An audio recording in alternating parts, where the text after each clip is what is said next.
Hello, everyone, and good morning. I see a lot of activity actually with people joining the meeting. So we will give it a couple of minutes more so more people will join. But yeah, first, welcome from my side, and thank you for being here in the Public Sector Tech Watch unveiling of the Observatory. Let's give it like 3 minutes.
Hello, let's give it a couple more minutes at 34, and then we will kick off just to wait for more people to join.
Good morning again, everyone. Welcome to the first unveiling workshop webinar of the Public Sector Tech Watch.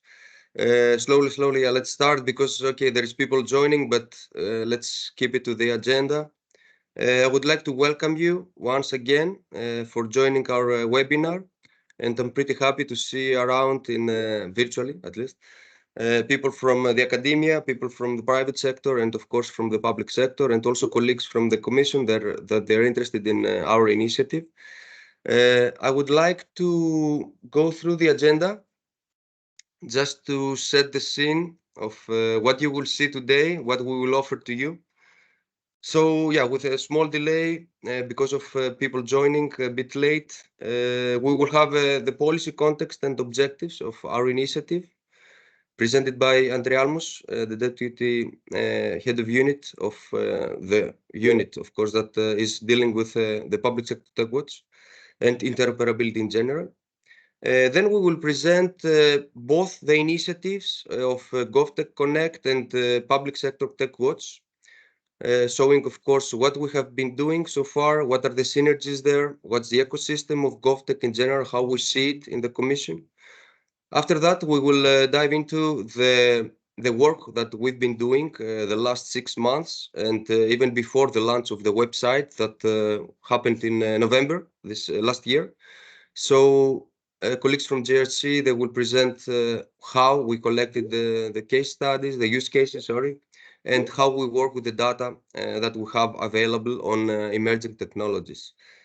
After this, we will have the first view of how our data, our results are used by the academia. And after the break, we will have the other view, the other page of the story. We will have a panel of cases presented from participants of the public and the private sector. Of course, in all of these sessions, we will have questions and answers for you. If not, we will take them later, but let's see how it will evolve, the whole setting of the workshop. And at the end of the workshop, we will have the best case awards and the conclusions from today's webinar. So without further ado, I will just introduce you to Constanza, who is the project manager of the project from the contractor side. So yeah, Constanza, the floor is yours to moderate the today's meeting. Thank you, Stefanos. Really happy to be here. I'm Costanza Bersani from Trasis Luxembourg. Working with the JRC, Digit, and Intelera Consulting at the Public Sector Tech Watch. Let's go to some house rules for the event today. If you have any questions, please write them in the chat anytime. We will answer directly, or we will keep them for the Q&A if they are directed to the speakers. During the Q&A session, you will also have the possibility to raise your hand and we will give you the floor. After the event, we will write a little report with the highlights of the webinar, and we will share it in the Public Sector Tech Watch and the GovTech Connect community in JoinUp. So make sure you're a member, so you will see every content and be also notified when we publish important things. Please note that this event is recorded. You can activate your camera. Just please make sure that your microphone is off when you're not speaking. Now, we go on with the very first session. I will give the floor to Andrea Almos, who will introduce the policy context and the objectives of today. Andrea is the Deputy Head of Unit of the Interoperable Europe Unit at the European Commission Digit, and she's responsible for coordinating the actions for enhancing interoperability across Europe by implementing the Interoperable Europe Act. Andrea, happy that you're here. Thank you for your time. The floor is yours. Thank you very much, and good morning, everyone. Indeed, what we wanted to start with is really put today's workshop into a larger policy context, and what better way to position it than in the context of the Digital Decade Policy Program. As you know, in order to make Europe fit for the digital age, the Commission put forward an ambitious policy program with a number of concrete targets to be achieved by 2030. So within that context, we wanted to highlight two very relevant legislative measures that are about to be fully adopted. That's the Interoperable Europe Act and the Artificial Intelligence Act. The two are sort of the combination, or the meeting points of the two will be at the core of the activities that we'll present today. The Interoperable Europe Act aims to strengthen public sector interoperability, providing better and more efficient public services in the EU, but also with that to enable greater public sector innovation, in particular with the help of the so-called GovTech community, so startups, small companies, SMEs that would be willing to work with public administrations and help pull innovation into the public sector. And on the other side, we also have the Artificial Intelligence Act, as you know, which sets out the overarching principles for a trustworthy and human-centric AI development and adoption. It identifies concrete risks, and also most recently, it's complemented by a set of innovation measures to foster the creation of AI-enabled solutions also for the public sector. If you show me the next slide. We're not starting from scratch when it comes to emerging technologies, but also in particular AI. In the Commission, we've been working with a number of services to help public administrations benefit from the availabilities of AI, both for their internal resource optimization and process management, but also to make better decisions or deliver better services. Perhaps this image shows in a visual way how exactly we've been working on this. If you look at the overarching principles, indeed, on top of we have the AI Act, which identifies which are the kind of solutions that we can or we should not use when using AI, and what are the kind of risks that we have to be aware of. So that would ensure a trustworthy and human-centric AI usage also in the public sector.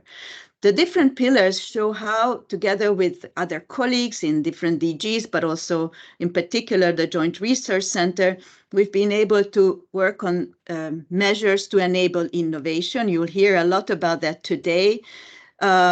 To enable actually piloting and concrete pilots and projects using AI, in particular with this so-called GovTech community that you'll hear a lot about today, both through the GovTech Connect project, but also our GovTech incubator. In addition to that, we are working with a number of European digital innovation hubs that focus on AI in the public sector. And most recently, we will look at how the new AI innovation package enables us to create more pilots in the public sector. When it comes to AI management and the governance of AI in the public sector, we rely a lot on the very helpful and informative studies that the JRC has produced over the past years and continues to work on that relate to, for example, how to create a AI-ready administration and so on, but also our colleagues in DG Reform are funding so-called technical support instruments for AI-ready administrations. When it comes to policy approach, what we've been trying to do is really identify areas where we can reduce the barriers, unlock barriers, and some of the low-hanging fruits, if I may say so, have been around, obviously, enable administrations to better manage their data. So we work a lot around data spaces, data governance for the administrations, but also how to create greater trust and transparency when using AI.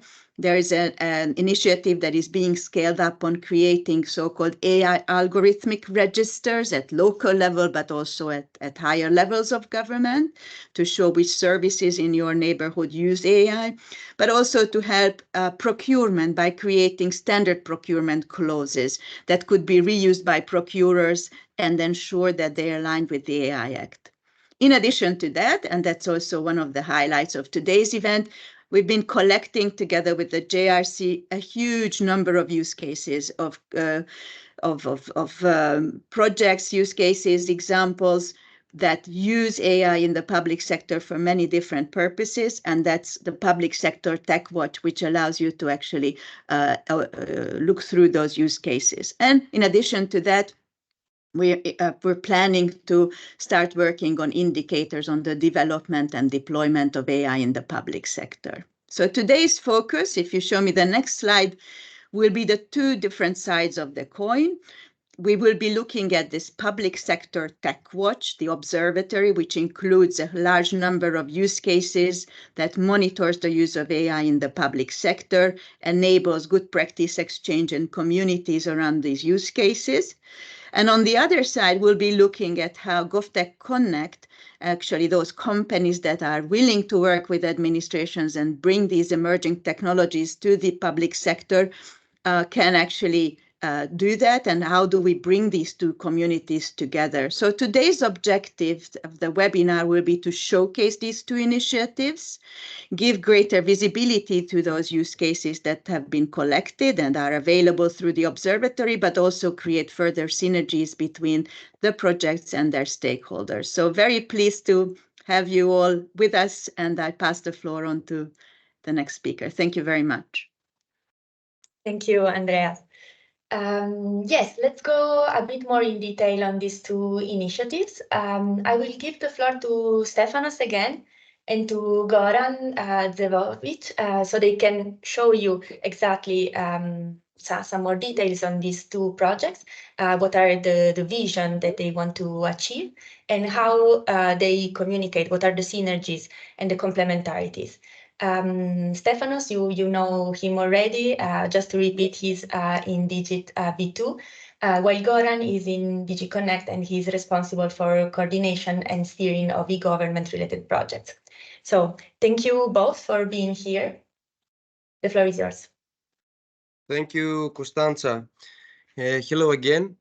Yeah, the Public Sector Tech Watch, what it is. What we created here is an observatory where we collect actually use cases, pilots, real cases, implemented cases, cases that they are being under development, proof of concepts of emerging technologies used by the public administration. So you have access to a database to see what's there out there. So we have more than 1,000 cases so far. Most of them they're on AI, but of course some of them on blockchain. And the goal there is to populate more of the same emerging technologies and also include others like virtual worlds in the future or other technologies.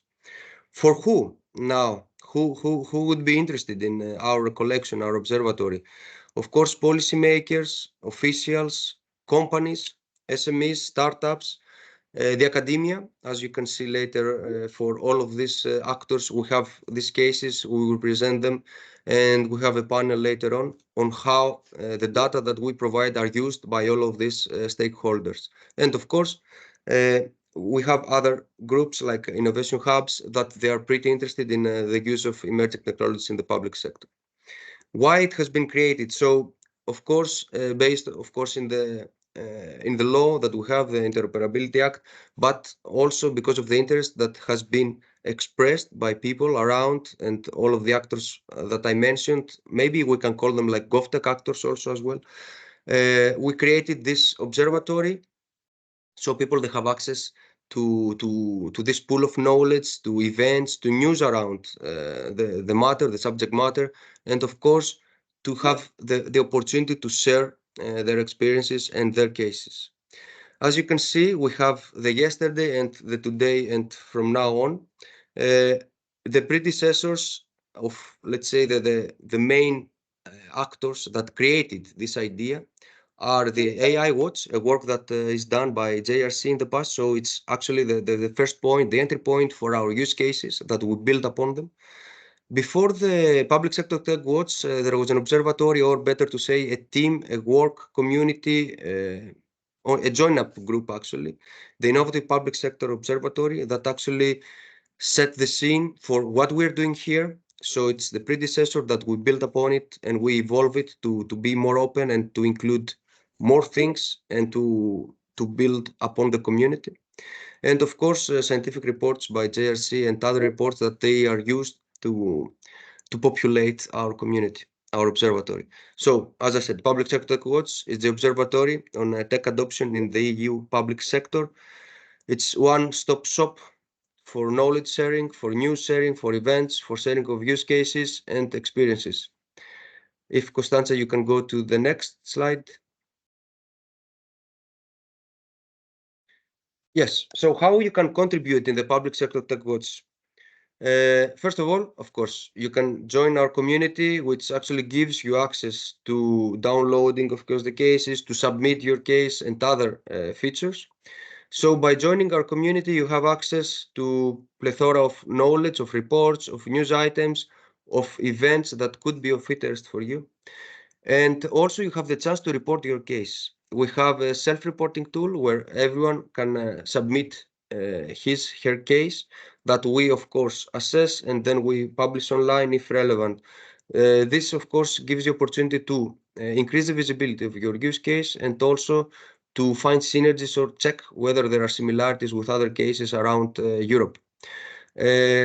Another function that we offer is the Best Cases Award that I will talk also later on, but it's an award of the best cases that we have after submission.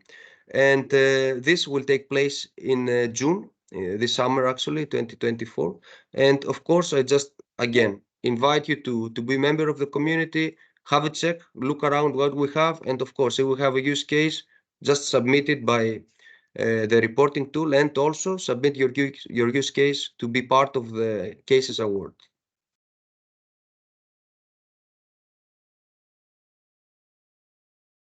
So yeah, thanks this from my part. For now, I will get back after Goran, but yeah, the floor is yours, Goran. Thank you, Stefanos. So, GovTech Connect project was proposed by the European Parliament and is one of the many EU initiatives working to help us to achieve digital target goals for the 2030 regarding digital public services and is central to the European digital decade. GovTech involves the application of cutting-edge technology towards public services while channeling the innovation power of startups and SMEs, which is crucial if targets are to be met by 2030. The project aims to support public administration in adoption of cost-effective and digital solutions through the introduction of GovTech ecosystem to the European public sector. The cross-border program of work under these initiatives brings together SMEs, public and private GovTech game changers, investors, civil society, academia, and NGOs in order to mobilize the GovTech innovation ecosystem and forge solutions with lasting impact. The main objective of the project, starting from an analysis of GovTech market trends and initiatives, includes creating an ecosystem of public sector organization and of European GovTech players. This is done via coaching and training acceleration program dedicated to GovTech startups and concentrating around 4 different bootcamps. The project has started at the very beginning of 2023 and will last until December 2024. Intellera Consulting leads the consortium of partners implementing the project, supported by the Politecnico di Milano, Public and Lisbon Council. Next slide, please. Operationally, the GovTech Connect project has carried out a foresight study of GovTech market trends in Europe and has put together an updated catalog of GovTech initiatives. Also, it has organized 2 bootcamps and is now preparing another 2 bootcamps for startups and SMEs. Has practically implemented a design thinking methodology as well as citizen engagement approaches for GovTech solutions development, and has also activated an online community of stakeholders, creating an ecosystem of public sector organization and of European GovTech players. GovTech sits at the intersection between the public sector, startups, and SMEs, and it offers a variety of benefits for individuals and organizations involved in GovTech. In particular, this project offers opportunities both for companies, mainly startups, as well as for public sector bodies.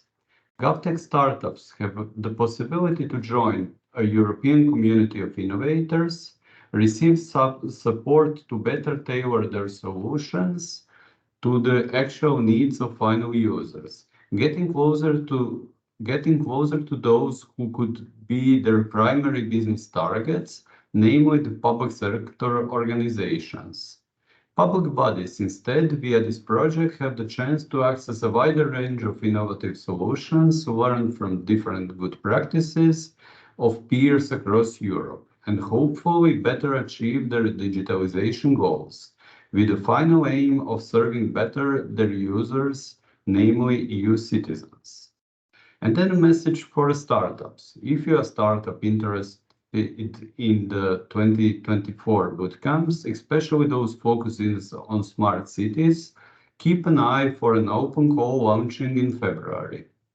public sector representatives of GovTech practitioners with expertise in procurement, innovation, or national funding are encouraged to reach out and participate as experts in the future roundtables of the upcoming bootcamps.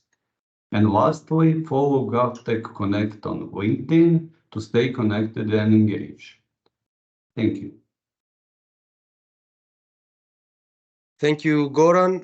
Yes, one last slide before we jump to the next point of the agenda. This is how we envision actually how we depict the GovTech ecosystem so far with all the actions that we have in line with the Interoperability Act, as I mentioned. So we have the Public Sector Tech Watch, which is the observatory, the use cases that you can have access, you can share your stories, you can share your case, be part of the community. Then we have the GovTech Connect as presented by Goran, which is the community of GovTech around all the whatever activities are done for team building, for community building, sorry.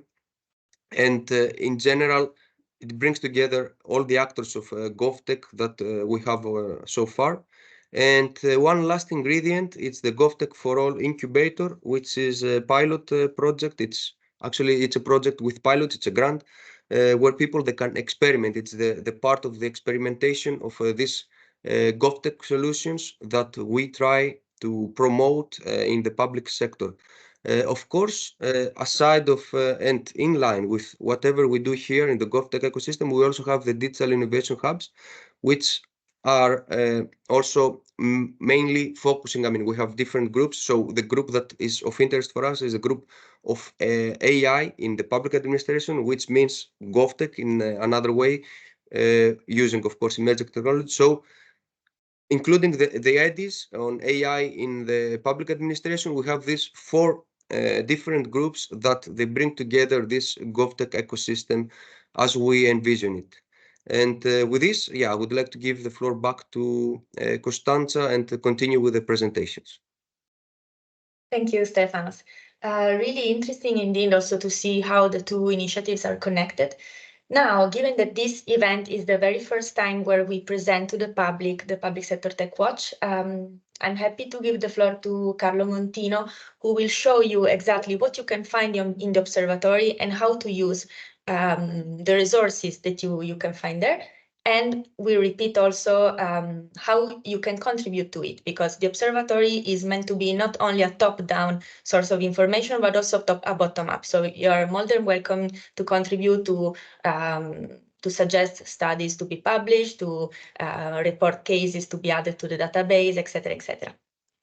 In addition to this, there will be also the presentation of the first results of the most recent research activities that the JRC together with Intellera is doing using the data of the Public Sector Tech Watch. So Luca Tangi of the JRC will explain everything.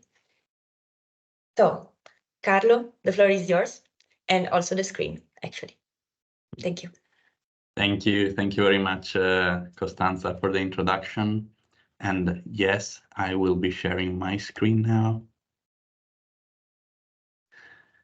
So here it is. Thank you for the introduction, and also thank you, Stefanos, for laying the groundwork, setting the stage for this Public Sector Tech Watch.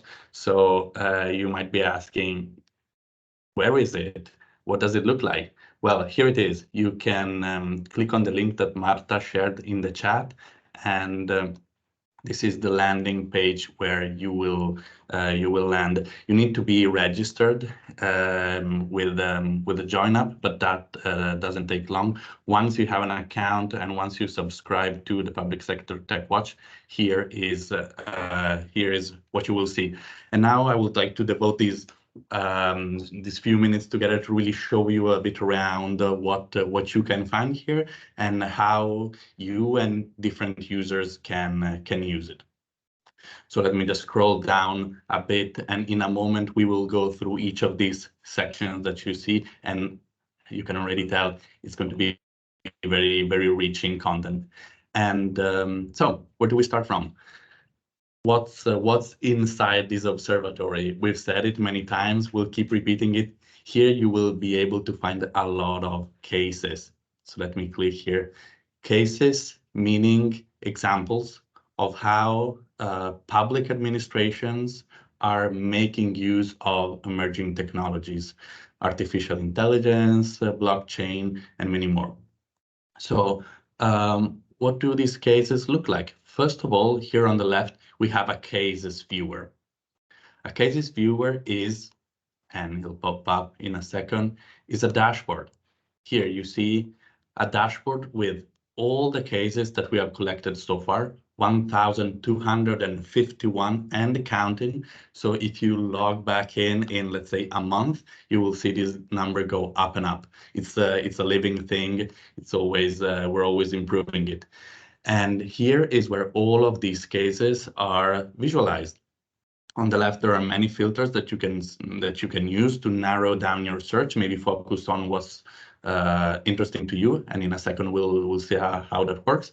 But we also have many charts and many figures and many types of analysis that you can interact with. Like, for instance, let's look for a moment at this pie. This breaks it down by technology. So for instance, let's say that you're particularly interested in artificial intelligence. Well, you click on it, you filter, and now you're narrowing it down. You see that the total number of cases has gone down a little bit because we're focusing on AI only. Or you can say that you're only interested in, I don't know, what local administrations are doing because you're a mayor in a municipality. So again, you filter, you narrow it down, and you really focus on what's interesting to you. And you saw that earlier for a moment. There are various pages here with various charts, paragraphs, and they're fun to explore. So my advice would really be to have a look around and see everything that's in there. But of course, what's really interesting is that these are real life cases. Like, you can really read what public administrations are doing with all of these technologies. And yeah, let's make an example. Let's say that I am a civil servant in Spain. Also here, for example, I want to see what my colleagues in Spain are doing. I can, yeah, focus on Spain. That's that. You see, the number has dropped. We have 71 cases from Spain only. And let's say that I work, yeah, these are the co-focus sectors in social protection. Again, I've narrowed it down. And so here I have these 6 extremely relevant cases for me and that I can read and I can draw inspiration from. This one, automating energy, the energy poverty report, has caught my eye. I click on it and you see with this green bar, I can really zoom in and discover everything about what this case is about. We have a brief description to really understand what it is that happened, what it is that this public administration, the Administració Oberta de Catalunya, did with artificial intelligence. We have various pieces of information, even the link to the full website where even we can delve even further into the topic. But so this is just to say that if you are a public administration, the case viewer is probably an extremely powerful tool for you because you can, get inspired. Just see what other public administrations are doing with various emerging technologies. And so this is extremely interesting. I advise you to really have a look, play around with the filters a little bit, and we have, as we said, more than 1,200 cases and counting. So there's really a lot in here that you can discover. If I now go back to the cases, you might have seen earlier that we do not only have the case viewer, we also have the data download. Well, basically, you might want to play around with the data on your own. And so that's where you want to start from. You can download the entire data set openly in bulk. We have different file formats and also the metadata, the taxonomy. So really everything you need to get the file locally on your computer and start crunching the numbers on your own. So this, I would say, is especially intriguing for researchers, I would say, because they can really, They can really benefit from this vast array of cases. They can, for instance, again, filter them, create as many pivot tables that you want, and really find out, insights, trends, everything that that hides behind this data. This is also available in the JRC Open Data Catalog. Some of you might know that already. So of course the database is the same. There are just different ways of getting to it. And next to cases, stories. What are stories? Well, you might say cases and stories sound like synonyms to me, like, right? Aren't they very similar? Yes, indeed, you would be right. Basically, stories are special cases. So out of those 1,200, etc. cases, we have selected a few that are particularly interesting. And these were really described in much greater detail. And you can see them right down here. We have one from Hungary, one from Lithuania. Many countries are covered, many technologies are covered.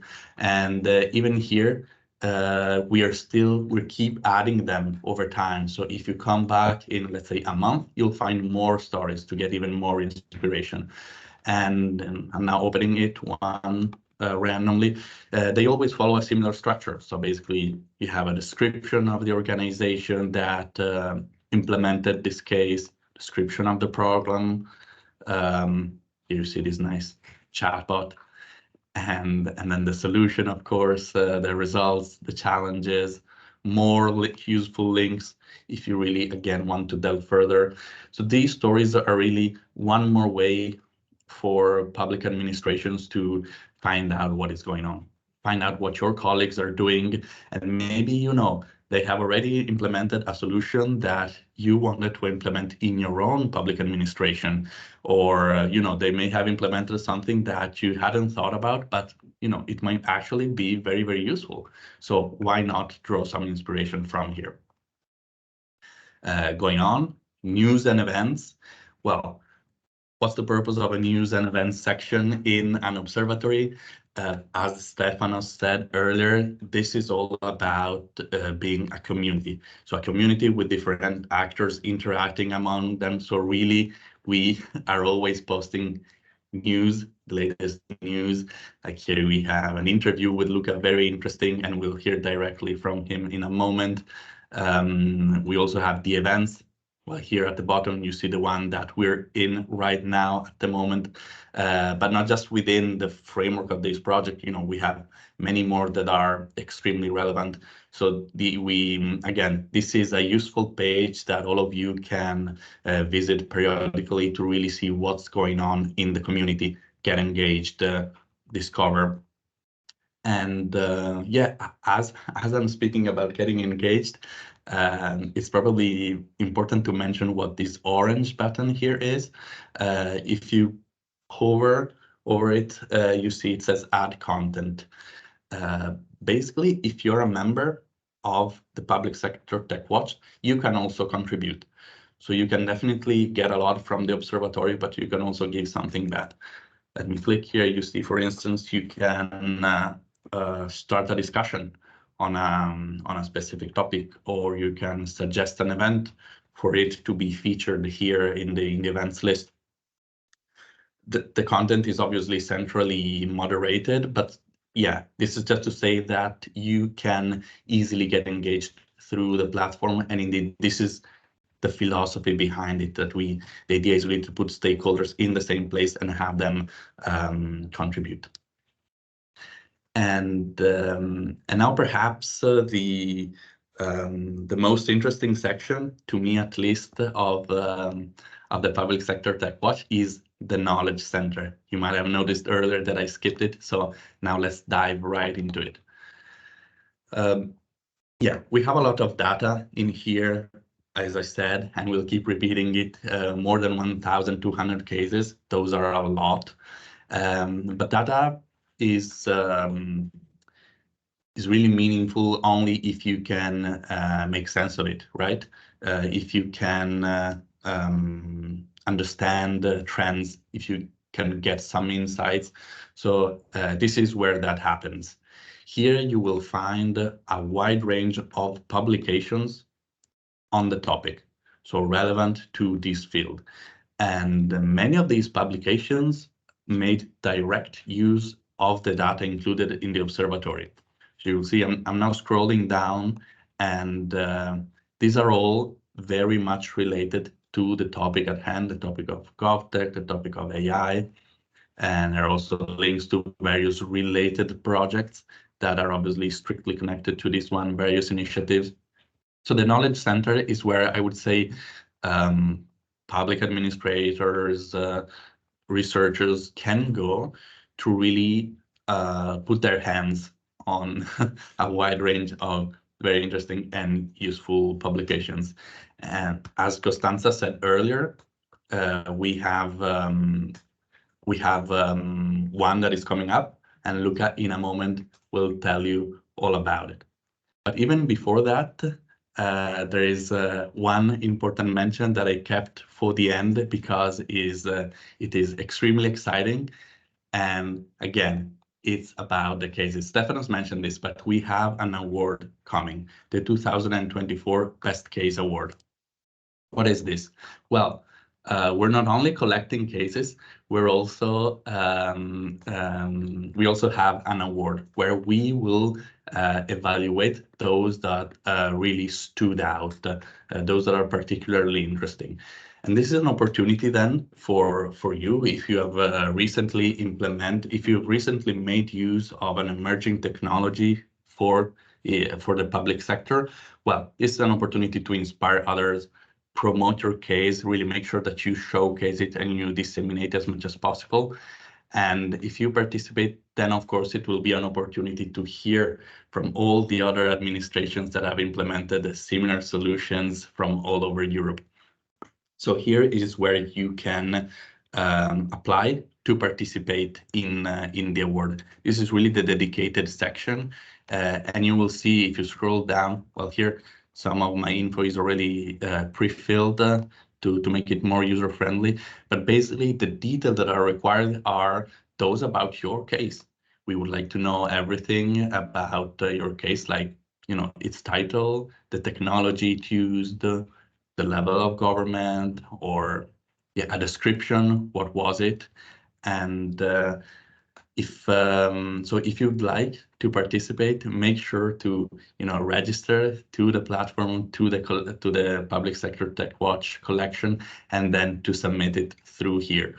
Even if your case is already, let's say, among those 1,200, if you'd like to enter the award, make sure that you fill this in. It will only take a minute.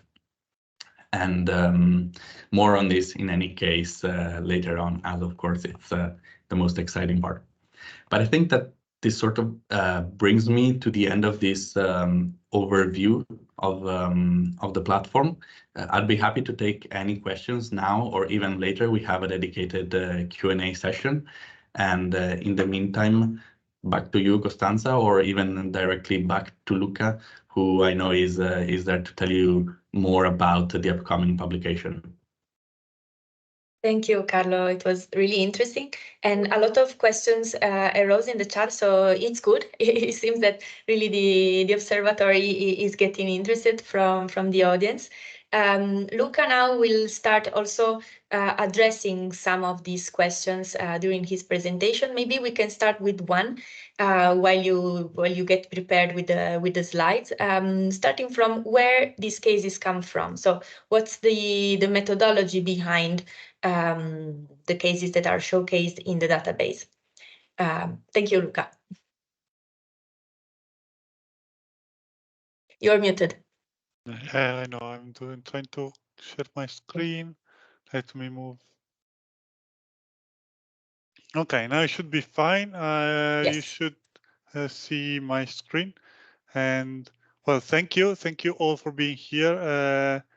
Many people, we're reaching 200 people in the room, so that's very good for us. Well, I'm coming after Carlo that explained you a bit what you can find in the observatory. I will try to answer to all your questions. There are many questions in the chat, and I invite you to put even more for two reasons. First, because we are very happy to answer to all your questions, and second, this is the kickoff of Public Sector Tech Watch. No, we just opened the website, the platform. We are just creating a community. So it's good also for us to know which are the needs from the users in order to make a platform that is actually user friendly or that match the needs. So feel free also, probably we will not have answer to all your questions. Maybe some questions will be suggestions for us to improve our work in the upcoming months. So feel free to share questions, suggestions, whatever you want, because I think that's very important for us, because what we want to do is something that is useful for the entire community. At the end of my presentation, there will be time for question and answer. So me, Carlo, but also Stefanos, Goran, and all the people who made presentation are here to answer to all your questions as much as we can. Now, people asked about the methodology. I will be there in a second. If I can move the slides. Now I'm moving too many slides. Okay.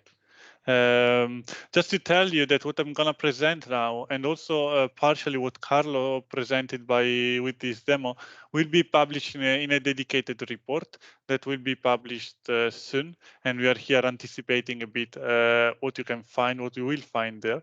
The report, we titled it Mapping Innovation in EU Public Services. This is what actually Public Sector Tech Watch want to do, also in cooperation with GovTech Connect and all the other project and initiative that Andrea, Goran, and Stefanos presented. So stay tuned, subscribe to join up our collection, so we can directly tell you and share with you the report when it will be published. So the report is divided in five sections. The first section is a literature and policy review. The second section is explaining what is the Public Sector Tech Watch. And then there is a third and fourth section in which we deep dive into the use cases to know these 1,200 that Carlo explained. Actually, there are a bit less in the report, but I will show you in a minute. And then we came out, we finished the report with some suggestions, recommendations for policymakers, companies, private companies, academia, and so on and so forth. So I will focus only on the on these three sessions. No, the literature and policy review, we keep it there. The Public Sector Tech Watch has been widely explained by the people who spoke before me. So let me deep dive a bit into the AI landscape and blockchain landscape. In doing that, I'm trying to answer to most of your questions. Because of course you have methodological questions that are definitely fair enough, in a sense that, okay, we have 1,000 plus cases, but how we collected all these cases, no? What do we know about this case? And well, this was mainly a desk research that we did so far.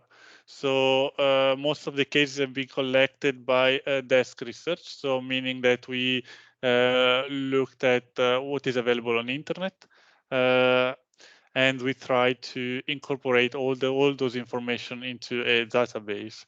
That's why most of the cases are not primary source of data, but secondary source. And in each of the case that you will find in the Observatory, you will have a link to the original source of information. So we took the case, we try to, we put them in the database, but we also refer to the original source of information. Of course, desk research has many limitations, but what we wanted to answer here is the question, okay, what is happening? What public administrations are doing, how they're using AI. And to answer to this question, we thought that going through a desk research was definitely a good option to understand the landscape. Of course, not only desk research, but we did interviews Also, we had a lot of contact with national government and national agencies that were pointing us to the right people in their country. So with many countries, we had the possibility to talk with, I don't know, the digitization agency, the Ministry for Digitization, or something like that, in order to understand a bit more what was happening in that specific country. There were a few countries that already had their own landscape. So there are countries that did already a landscape of a mapping of the AI solutions in their country. So we took and we incorporate that landscape in our database. Of course, we also included some academic research. So there are people, scholars that studied some AI solutions, some AI case, in order to derive some theoretical considerations, but we also took that into account. And we started now, and I think Carlo explained it very well, with a self-reporting tool. Why? Because it's good, no, to be top down, no, us looking for cases, but you can, I mean, you don't find everything in there, and that's why Public Sector TechWatch was born. It was born with the idea of creating a community around the use case and the experiences on the use of AI, blockchain, and emerging technologies in the public sector. So what's the best option if not asking directly to the people who are using an AI solution, who are using a blockchain solution or another type of solution, to share this information with us, to share the information not only with us, but with the entire community. So we can learn from those cases, but also peers from another country that are facing a similar problem can learn from each other. So what's the best option we found was actually to invite people to submit the case. So the case will be included in the database. We can create maybe some stories. We can share some experiences, but your experience is shared. So basically, we echo the experience. No, the experience come to us, and we are the knowledge center that export this experience around Europe and even beyond. So that's why we are really pushing out, and we think it's very relevant to have this self-reporting tool. And now you saw from Carlo that there have been many graphs, many charts, pie charts, histograms. Why? Because we did not limit ourselves to collect the case and to make a title and a short description, but we also wanted to analyze those cases. So because we wanted to understand a bit more what was happening in Europe on the use of AI and emerging technologies in the public sector. And of course, it was not enough just to have a list of cases. So we categorize all those cases based on a very precise taxonomy that you can find here. Of course, I will not enter into details. If people want to know a bit more about this taxonomy, now that the new report is not published yet, they can refer to the previous reports. We have a report on AI landscape and a report on blockchain landscape, in which the methodology for data collection and the methodology the taxonomy used has been extensively explained. But here you can see that actually there is a lot of work also in trying to know a bit more about these cases and categorize them. I will go quickly through some charts just for you to know. So now you already know that there are more than 1,200 cases in the Public Sector TechWatch database.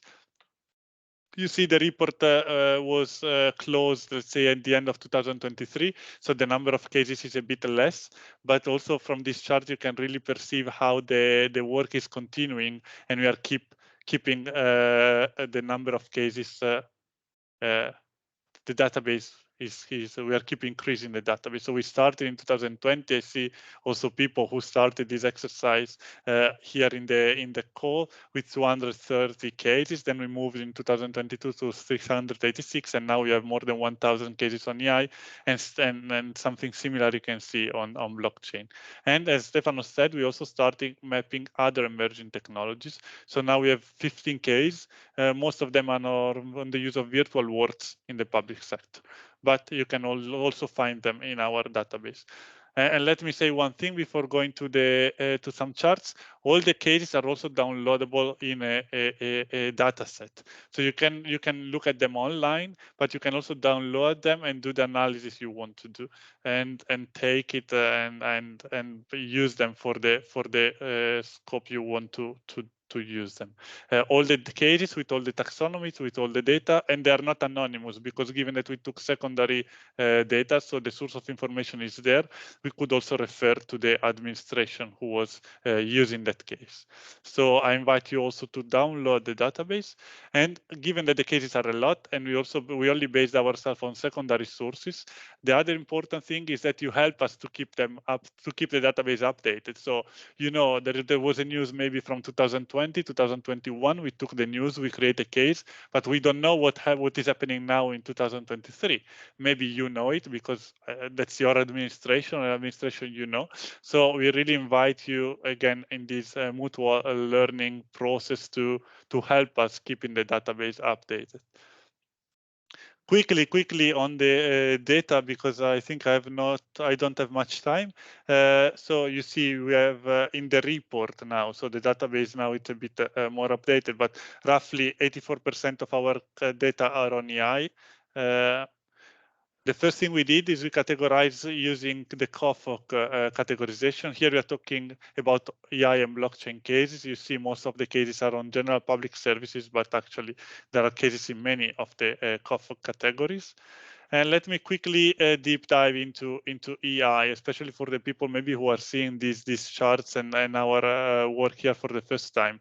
So again, this is EI. So is in most of the cases on the use of EI are on general public service, but we see, for example, that the number of cases on environmental protection is increasing from the previous assessment we did, and this is also something interesting and that we are keep monitoring. Again, we also try to assess if the case was actually implemented, is now under development, or maybe it's only a pilot, or it is even is planned. And there are a few cases that are not in use anymore. So for many reasons, different reasons, from budgetary issue to, I don't know, ethical issue, they have been dismissed.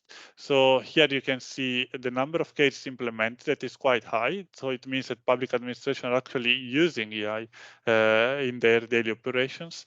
And you see also this in the like compare with the COFOG categories. Of course, most of the cases we have are on national level. Probably national administration are more equipped, better equipped to introduce AI in their organization, but still you see a lot of local usage of AI, so 30%, 1/3. And people were asking about the European project. We have some European projects. We have also some cases that are across country, maybe, for example, European project that involve more than one country. So we label them as across country. Of course, like to answer to that question, we don't know. We don't always know if the case is EU funded, because it depends on the information we were able to find online. So if the information was available, we included the information in the description or in our categorization. If the information was not available, this was simply we don't know about it. So maybe we missed some pieces of information. AI, we know, is not only one technology, so it's serious, complex mix of technologies. You see here how the cases we have collected are split in the different type of technologies, AI technologies, and also type of application. So what does AI do? So it's related with service personalization, information analysis, etc. And for last thing, we tried to check is why they're using AI. What's the final goal of introducing AI in public administration? Which type of value public administration want to increase by using AI? And we see part of it is related with increasing the quality of the processes, so more internally oriented.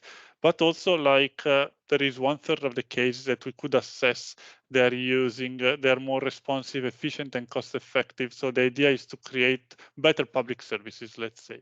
That is the second part of our histogram here.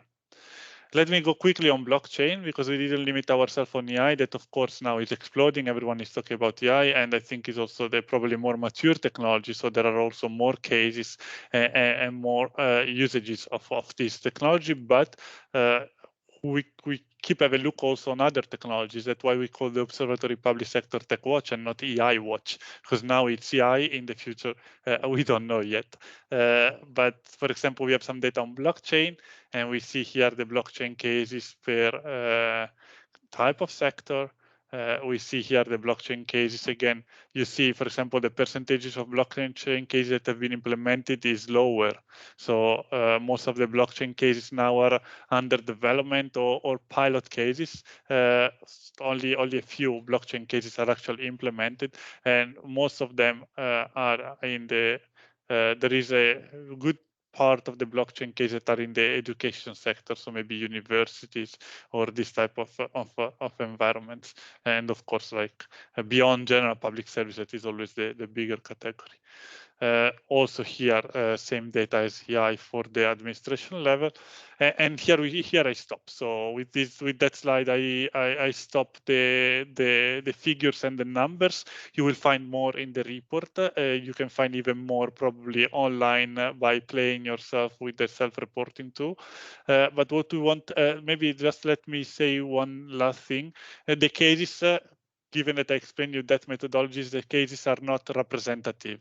So we cannot compare, for example, the countries. We cannot say that given that we have more cases from Germany than from, I don't know, Finland, it means that Germany is performing better in using AI in their organization, in their country, because cases are not representative. So please do not use the case to compare country to make indicators, because this is not why this is not the scope of the database, and actually this is not an information we can say based on our data.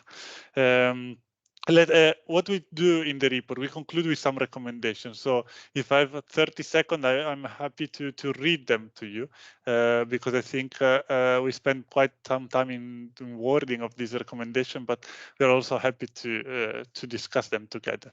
So the first thing we came out doing this work, doing Public Sector Tech Watch, creating this observatory, is that we saw the need of promote awareness on the use of these technologies at all levels. So what we invite it's to invite member states, public administration, private company, and users to promote awareness regarding the potential positive impact of emerging technologies in the public sector. At the same time, it is necessary to acknowledge the complexity and associated risk linked to their implementation.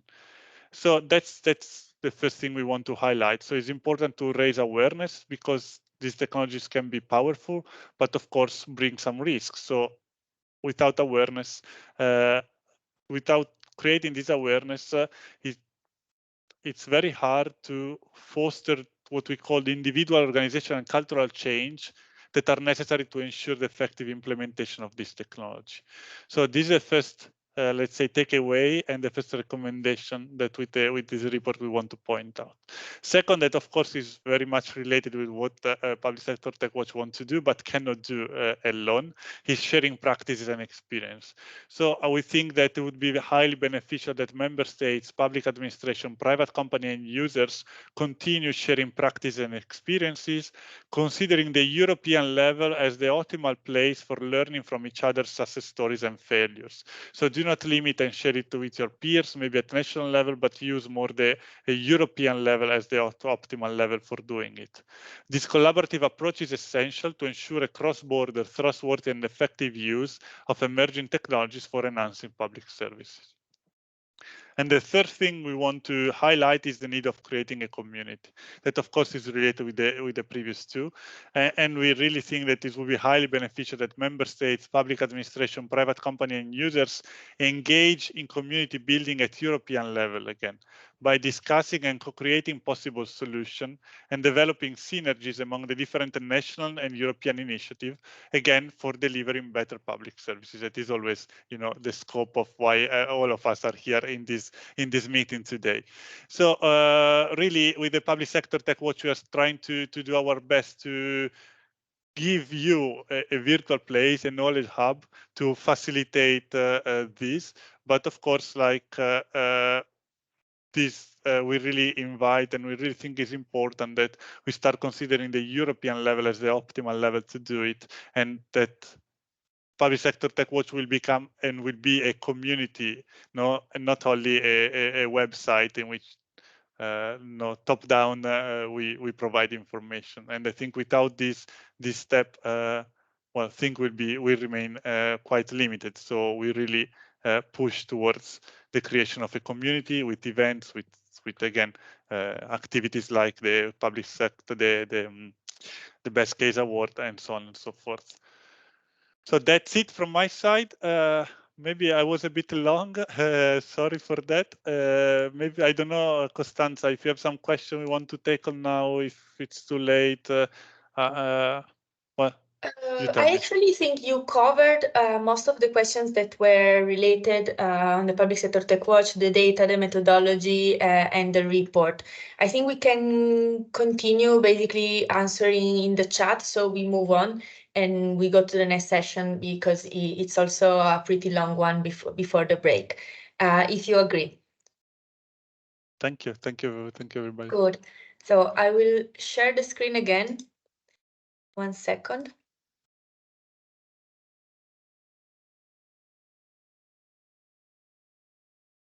Let me know if you can see it. Hope so. Okay.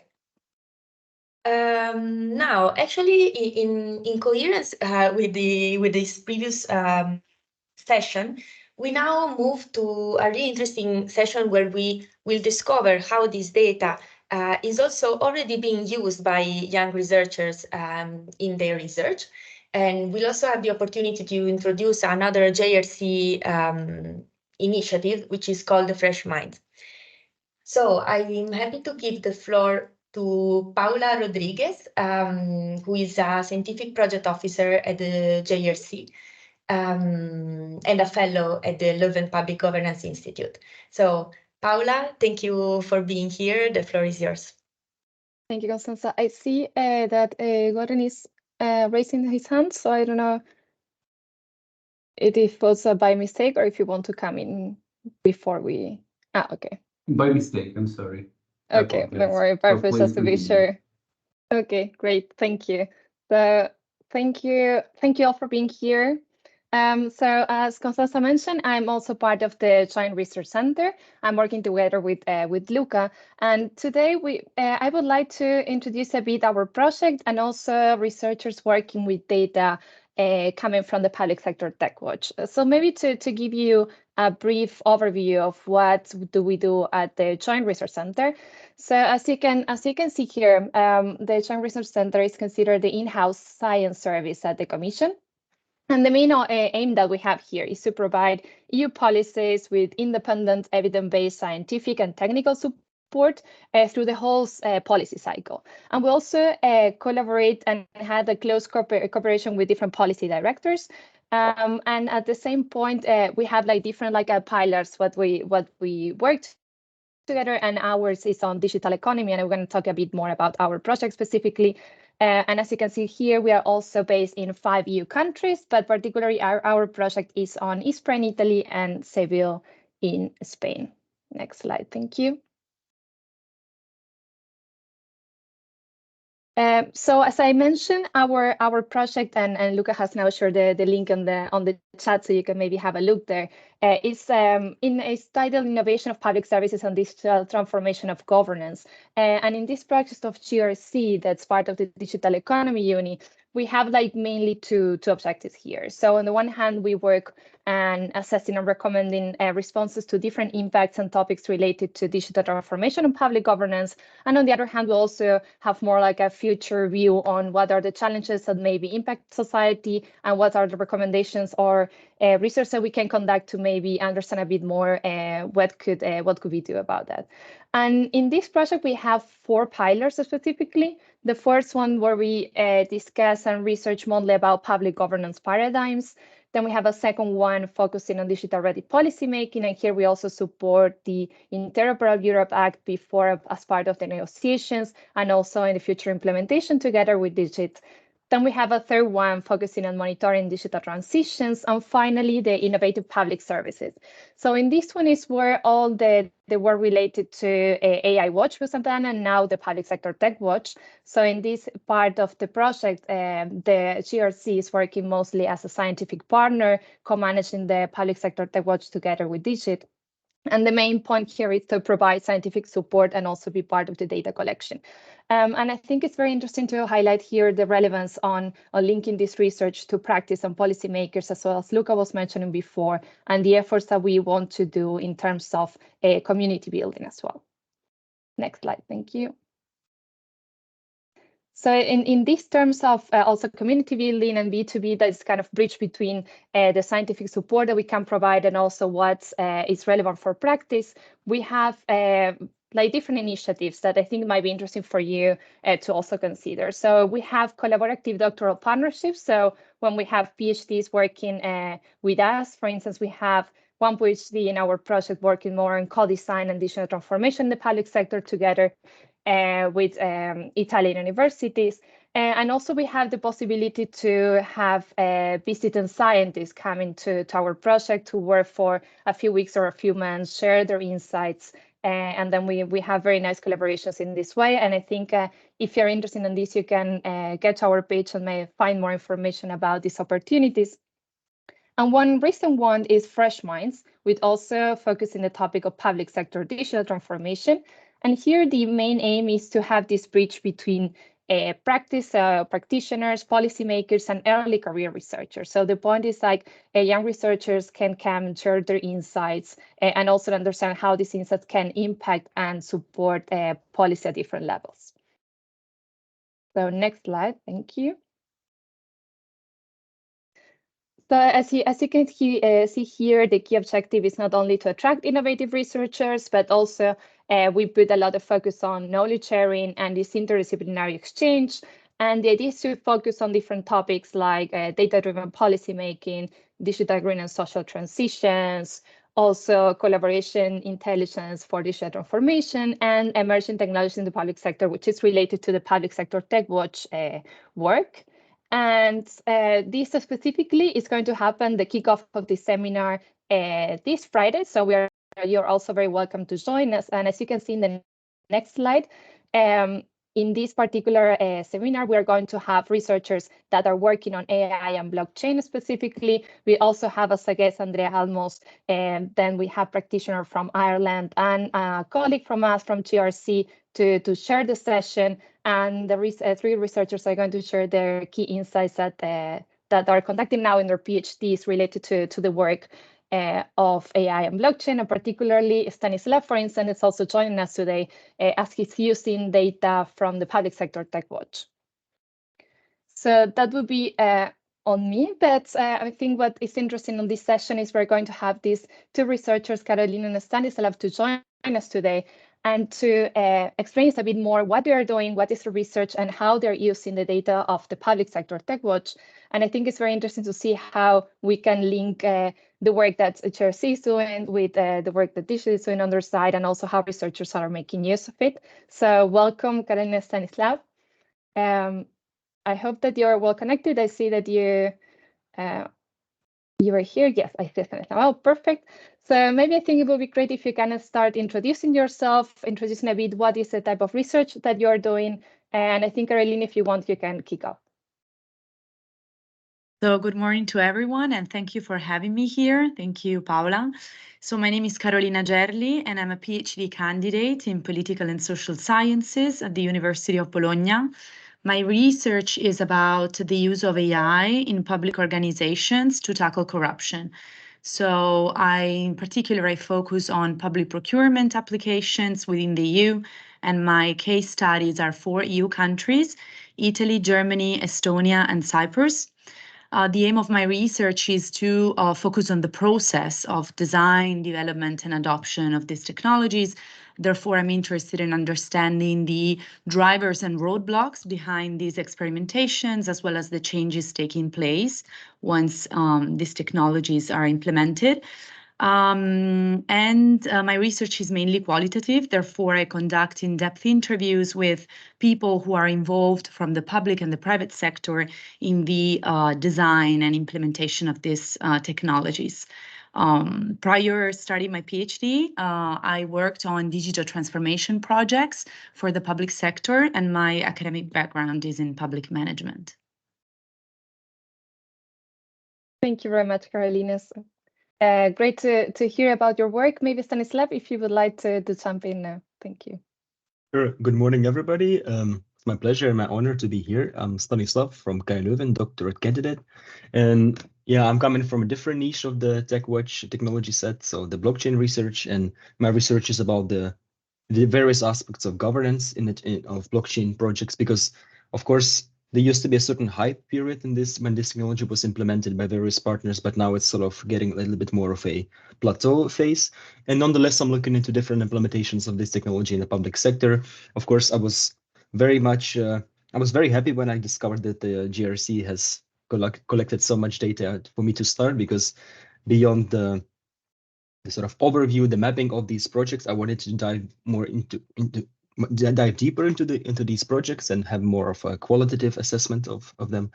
And so I started with the GRC database, and I believe that this technology is yet to show us its full potential, because of course, as was also presented in the slides before, that AI projects seem to be a bit more mature. There are more cases, more implemented cases, while blockchain is still, I guess there was a lot of interest, but now we're reaching this state that some projects did not succeed, some projects failed, some projects were purposefully terminated. So I guess the role of us as researchers is to get to the core, get to the truth. What is the real value of this technology? Because of course, we should not really see it as mere technological innovation that, we are replacing something with the technology. But with my experience with this research is that blockchain technology application should be seen as those that bring political changes, societal changes, economic changes. So it's a very comprehensive innovation, and I would be happy to share more about my research and my findings in a minute.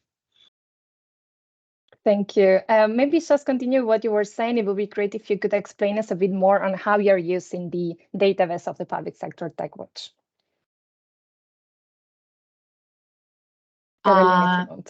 Thank you.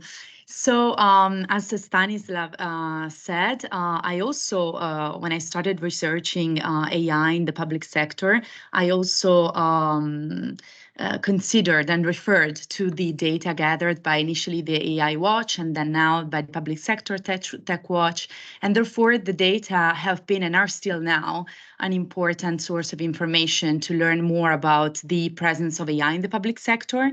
And without the data set, to be honest, it would be incredibly complex to grasp the overall picture about the presence of emergent technologies as AI in our public organizations, because of the fragmented information out there, and because it's extremely complex to collect data about these technologies in the public sector. And I know for a fact that collecting data about AI in public administration requires a huge effort, especially in terms of time. Therefore, as a researcher, it's great to have such a wide repository as the Public Sector Tech Watch to start from. And precisely because of this, I tend to consider the Public Sector Tech Watch dataset as an important guidance for exploration, meaning that by looking at the data and at the dashboard that Carlos showed before, I can derive some hints on how to proceed with my research. So for example, I can identify those areas or public organizations that are more proactive in the uptake of AI. But at the same time, I can also identify those ones that are less proactive and that are not experimenting or adopting at all. And this is actually a key piece of information for me, because I can guide my research to understand why some sectors and public organizations are investing more into these technologies, but also at the same time in investigating why some others are not doing it at all. And precisely because of this, of considering the data set as a starting point for my research, I think that, as it has been mentioned several times by the panelists before, it's essential to create a community to build the data set and to make it even more rich and updated and reliable, and creating such a community for knowledge sharing between policymakers and academia is really like essential to make sure that this joint efforts can lead to improve the data set even more. Yes, Thank from you my very side, I would much. like to say that my experience has been quite similar because, of course, I also saw that one comment mentioned that, let me just maybe read it immediately. It was something, yeah, that there is a small number of blockchain cases, so maybe we should consider using, including cases like European blockchain sandbox and EPSI, so the European Blockchain Service Infrastructure. What I think the key difference here, okay, maybe I'll just try to structure my speech because I don't have much time. My journey with the database was that I started with the database, but also I tried to use other sources, like, for example, the European EU Blockchain Observatory and Forum. They also publish some sort of open data databases, and I tried to kind of combine and then sort of see what's going on there. But as mentioned, we can have a great overviews, and I think the taxonomy proposed by the GRC colleagues is really great because it provides really a lot of dimensions on how to look at these blockchain implementations. But when we try to get to the substance, what is actually happening in those cases, we end up in a situation that the number of active cases, so there is like a project or initiative, like a team, is really small. So that's why the data is not so rich, because of course I can get a lot of qualitative data from one case, from one project in one country, let's say, but then to have a really overarching idea of what's happening with the technology currently in use in Europe, at least, is really difficult.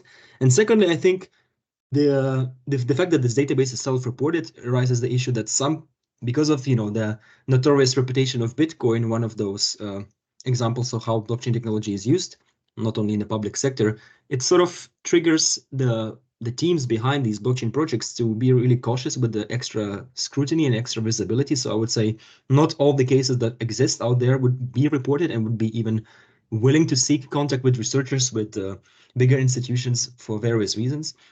So I guess for us as researchers, when we want to do something more than just a superficial study by saying this technology is used, this and that, but rather how is this technology used? What are the implications on the political level, on the financial level, on the managerial level? I think we're still not there in terms of being able to give, at least I'm not able to give you a very definite answer. I did already some, let's say, qualitative assessments of several cases that are included in the database, but I guess we are gonna take some time to fully realize the full impact, because of course when we talk about EPSI and bigger projects on the European scale level, those are a bit different examples, because it's not necessarily the application of technology for one administration. It's more like a pan-European project which has different institutional support, different setting. But if we're talking about like one administration, one government taking this technology and looking into what can be done, I think, yeah, in terms of maturity, it's not yet there. So yeah, I would also maybe use the moment to reach out to the people who are watching us. If they're aware of these blockchain applications, they should certainly reach out to the reporting tool, or maybe to me. I would be very happy to get in touch. That's great. Thank you very much, Stanislav. I think it's very interesting to not only understand how we're using the data, but also challenges, how this can be improved, and these collaborative efforts also help to build the database further, and also to get a bit more insight from what is out there. And maybe to close the session, I think it would be really interesting to hear from you, maybe some highlights or insights that you would like to share with us today based on your research, and that we can learn from you. So Caroline, if you want to jump in on this, that would be great. Thank you, Paula. So on a very general level, I want to highlight that information about existing AI applications in public organizations to tackle corruption is very scant, fragmented, and outdated. scattered across official and unofficial documents. And so that's why it's so important to gather data about all this niche applications of AI within public organizations. And I can share with you two main highlights from one of my case studies, which is Italy, since I'm in the middle of formalizing the results and the preliminary findings of my research. And what I can tell you is that there will be a growing number of applications of AI to counter corruption. Because there's a growing interest into the matter by public decision makers, and therefore also the investments in terms of money and time will definitely grow. But at the same time, regarding Italy, I can also say that we are still at the preliminary stage, meaning that even if there are quite some interesting experimentations, some of them are sabotaged right from the start because of the lack of dedicated financial resources to them, the lack of dedicated time to them, but also sabotaged by the red tape inside public organizations. This is one of the challenges most frequently mentioned in my interviews. At the same time, though, there are interesting experimentations going on, and some pretty successful ones that come actually from both top-down and bottom-up initiatives. Top-down because it's crucial for these applications to have a leadership commitment by either the political leaders of public administrations, but also by top public directors or public managers, but also bottom up because in some cases the initiative comes from the public servants themselves, especially when there are data scientists, even few of them. They start experimenting with the data they have, and sometimes these experimentations are really interesting and can really go into use by these organizations. And one last point that I would like to bring up is the fact that, of course, this research is an emergent topic, and there are so many hints for future research for that. And one is definitely the relationship between public organizations and the private sector, to which they sometimes outsource the design, development, and implementation of these technologies. And of course, the relationship is a really interesting starting point for future research on the topic. I guess that's all, but I hope I can share with you in the upcoming months a little bit more, and also in the upcoming years about my other case studies.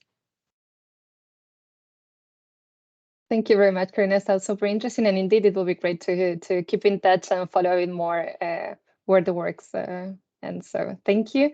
And Stanislav, your floor is yours. Thanks. Knowing that I'm the last thing to keep people between this presentation and the break, I will try to be concise, but also building up on what Carolina has said, the fact that public sector, we are always seeing the words early adopters when it comes to technology adoption. And I think on the one hand, it might give the pressure and the fear of others, oh, we're already late to adopt this technology, it's already done. But I think what this session really shows is that we're only in the beginning of the big journey that, especially for blockchain technology, will show its real value in a bit, because those that have implemented the technology so far, at least from my experience, from my research, I think the findings show that they were either because there was a big splash of EU funding available, so there was this room for testing without the hard commitment to deliver results, because of course that's in reality of public funding is really a big challenge to implement innovation projects which do not necessarily have a very clear value proposition like blockchain, because of course it has demonstrated itself in finance, but let's say for things like identity management, procurement, record management, it still is, it requires skills, it requires competences, it requires infrastructural changes. So I guess we are yet to see the real value of it. I would also imagine that using the databases like this might seem like a competition in a way, because people want to be researchers like me would like to show something that works and be maybe the first ones in this case. But I guess in this occasion, everybody wins, because this is a collaborative effort. And I guess by combining different perspectives, different academia, public sector, private sector participants into finding the real value and the real application, everybody can learn from it, and then more sustainable, more accurate applications of blockchain technology can happen in the future. And I guess the third highlight, that the issue of governance is still something that cannot be really studied from a mapping, from like those overview studies, and for that we need a bit more qualitative deep dive studies. But for that it's really difficult, because as I mentioned, not all of those projects that are reported, even as supplemented projects, are out there. There is very little either contact information or any traces of that project online. So I guess, yeah, as a lot of time efforts are required to kind of make sense of this technology. But at least from a personal point of view, I'm positive that we can source something fundamentally different from what we have in terms of, because blockchain offers this infrastructural and conceptual changes from how we interact with each other, but it needs time. But I think it is in safe hands, knowing what kind of people are getting today, what kind of people are managing these kind of things. Thank you. Thank you very much, Stanislav. I think before closing the session, I would like to thank you again both for joining us today. I think we really much look forward to know more about your research.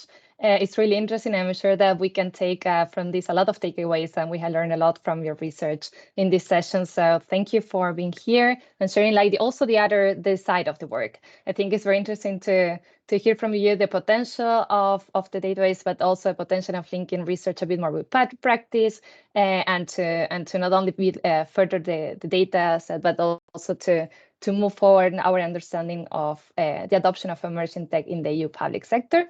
So thank you for being here. And to all of you, I would like to invite you again, if you will continue to follow this debate, to join us this Friday for our kickoff session of Fresh Minds, when Stanislav and other researchers are going to continue sharing really interesting insights on the topic. Thank you. Thank you. Thank you.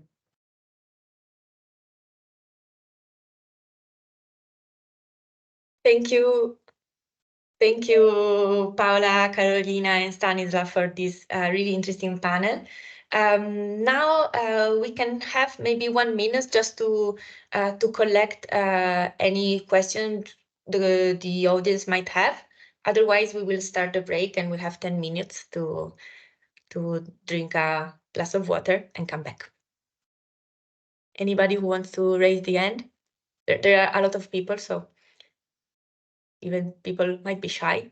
In case, just please write in the chat as you are doing, and as you see, we are answering as soon as possible to everybody. So, okay, let's do this. Let's start a break. We'll come back in 10 minutes for the panel on the success stories. Thank you.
Hello, welcome back. I hope you had time to get up a bit, and now you're ready for the next really interesting session. Yeah, I see the next speaker is already there, so I think we can start. I'm really happy to give the floor now. To give the floor now to Sara Mancini, who will moderate this panel on the success stories. This is particularly interesting because today, as speakers, we will have representative of the public sector, but also of the private sector. So we can really understand how also this cooperation happen and how and what are the the elements that make it successful. So I will leave the floor to Sara Mancini of Intellera Consulting, and who will moderate this panel. Thank you very much, Sara. Thank you, Costanza, and thank you everyone for being here. It's a pleasure for me to moderate this panel because I think it's really important to share some lesson learned from real experiences and also for both the community from the GovTech Connect and the new Public Sector Tech Watch Observatory to learn from our panelists, who will be both from the public sector and the startup side. So we will have a conversation with Miquel Estapé from Spain, who is the Deputy CEO and Chief Innovation Officer of Open Government of Catalonia. And then we also have here Vincenzo Di Nicola from Italy. He is the Head of Technological Innovation and Digital Transformation at INPS, the Italian Social Security Institute. And Ott Welsberg from Estonia, who is the Chief Data Officer at the Ministry of Economy Affairs and Communication. From the startup side, instead, we have two representatives of the startups that we hosted in our GovTech Connect bootcamps, and they actually won their respective pitch competitions. So Tom Somers from Finland is the director at Scenario Lab. And then Ibon Arechalde, I hope I pronounced it well, from Spain, who is the CEO and co-founder of Azimob. So as Costanza mentioned, we will try to explain how public sector and the private sector, especially startups and innovators, can collaborate to foster digital innovation. Then, without further ado, I would like to start from Miquel. Miquel, leveraging from your experience in digital transformation and innovation projects, especially in the Catalonian government, can you explain how you work with AI, especially AI as a service for digital exclusion and foster interoperability, and if you have any experience with agile solutions? Hello, everyone. Thank you very much for inviting me to participate in this fantastic event. I am thrilled to be here with all of you. Let me do a very short introduction about what we do to understand the context. We are a government agency, and our goal is to foster the digital transformation in Catalonia's public sector, which includes over 2,000 administrations, such as the regional government, 1,000 local authorities, and 1,000 agencies. Our challenge is that 90% of them are small and they have very limited resources and capabilities to transform and innovate. So our strategy during the last 20 years has been delivering a government as a service or government as a platform solution to encourage the reuse of shared digital services to meet common needs. And moreover, we offer a comprehensive approach with support, legal assessment, training, change management assistance, best practices, and more. So going to the artificial intelligence, as we know, AI is creating vast opportunities for improvement. So the question is, are Catalan government ready to make the most of it, putting people at the center? And sadly, the answer is no. So the Open Government of Catalonia aims to ensure that all governments deliver excellent digital services, regardless of size or capabilities. And we must say that although significant advancements in digitalization have been made during the last 20 years, little effective transformation has been achieved. AI is a powerful tool to enabling digital transformation. Therefore, we intend to democratize AI for all. So we are working on delivering AI as a service or AI as a platform solution for all that will be available on all government websites and back office. So let me explain some examples, real examples that we're working on. And I'm sure that my colleagues are working also in their governments. The first one is about the chatbot as a service, using generative AI to support citizen issues or queries, facilitate understanding of government jargon, and find the correct information within public websites. Another example is the automatic classification of forms. Governments must classify and manage millions of requests containing unstructured data, such as complaints, city issues, applications, submissions, etc. We are currently conducting a proof of concept using OpenAI to develop a classification algorithm to redirect requests to the appropriate government unit.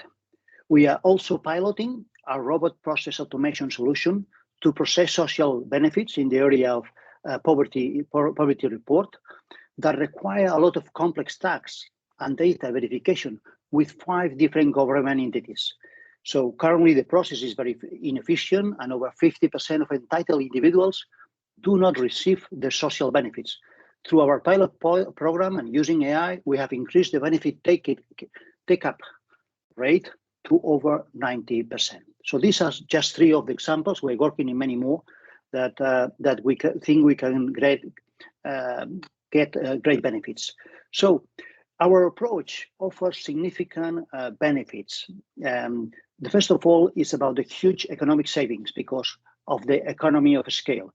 Over 1,000 governments can take advantage of a shared solution. Additionally, we can rapidly deploy the solution to all authorities within just few days due to our cloud-based services. We also deliver turnkey solutions, so government users get the benefits with no effort, no cost, and no worries. No worries. Almost everything is managed by our agency. And we are also responsible, something that is very important, of GDPR compliance and implementing safeguards. For instance, we have generated a transparency algorithm report to build trust, providing detailed information about responsibilities, process, data training, and risk assessment of all these algorithms. So basically, our key value proposition is that we perform the work once and benefit over 1,000 governments. Very interesting. I think it's a nice approach to scale up. So instead of solving the problem for one, you are solving the problem for many, and it has a very great impact. Nice to hear that.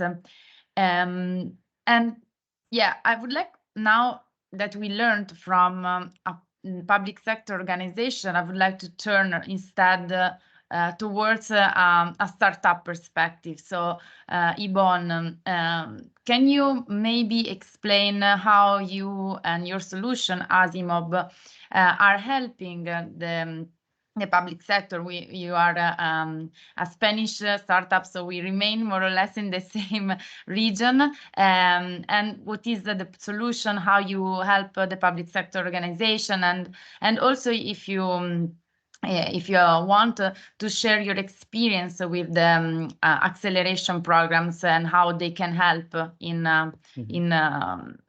getting contact and tailor your solution to the public sector. Yes, well, first of all, Sarah, thank you for the opportunity to be here. Well, in Asimob, or the mission of Asimob is to help to improve the road safety and efficiency in the maintenance of the roads, streets, and all the infrastructures, really helping to the public administrations to inspect them, the assets of these roads and streets very, very fast, using artificial intelligence, mainly computer vision and data analytics from sensors, and with devices that are installed on board of the vehicles that the public administrations are already using for other issues. No? And we have, for example, well, several examples in Catalonia, for example, with municipalities and with regional administrations. This is our mission, and for that mission, we developed the solution that we call the autonomous road inspector or autonomous urban inspector that is doing that automatically. Only like a note that I am talking about cognitive artificial intelligence, not generative artificial intelligence, because nowadays is very cool the generative one, but it's also important the cognitive one. And the cognitive means that is those things that the human also can understand through the eyes, through the air, or in different ways. We are trying to improve in the way that we can help to the public administration, because we can put devices doing the things automatically and not waiting for the people to do. And that is a very relevant challenge, because really is the digital transformation of the roads and the streets. So it's the digital transformation of all this sector that is working in infrastructures, and that is a very traditional sector, and with some regulations that come from 50 years ago. No? So really are things that are quite disruptive in this sector. And that's why I think that the accelerator programs that are focused in GovTech are very, very necessary to really push these possibilities with the startups that must collaborate with the public administration. When we have been developing since 2016 our solution, really, we have received feedback of lots of and small public administrations, because the feedback is necessary to develop a solution, because like a startup, we want a solution that can be scalable in any country and for any entity, so independent on the size. No, so really this is something that is important. And I will say only two last things. One is that these accelerator programs, GovTech accelerator programs, are very important for the startups that are focused to the public administration, because sometimes the KPIs and the metrics that are used for GovTech startups are different than others. I have already gone to other kind of summits where the investors are looking for the unicorn and waiting for a company to reach to revenues of millions and millions of euros in 1 year, in 2 years. This is impossible in GovTech startups because we know that the times are slowly, and that we have to work with the feedback of the public administration, and that we have to go this way together. And well, this is something that is important, and that's why I understand that it's very, very good. This kind of acceleration programs where the mentors and the investors both are clearly focused to GovTech solutions with a big impact, big social impact, with a big economic impact, but with the startups that know that have to go slowly.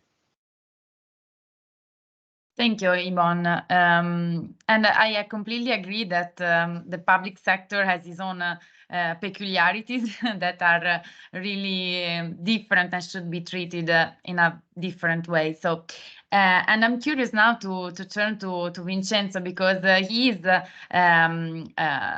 representative of IMSS and is leading different projects within the institute, the Italian Institute. Connected to the AI and generative AI, but he also has a past experience as a startupper himself. So I would like to know what is your experience now in the public sector field and context in Italy, and what are the lessons that you can share with this the experience to other public sector organizations. Okay.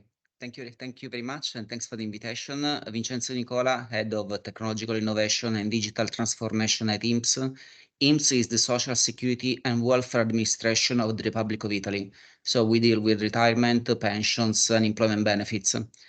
At IMS, we have been adopting generative AI technologies for over 3 years now. We have been the first in Italian public administration when OpenAI was not even known to the general public. Of course, it was a big company, but most people didn't know it.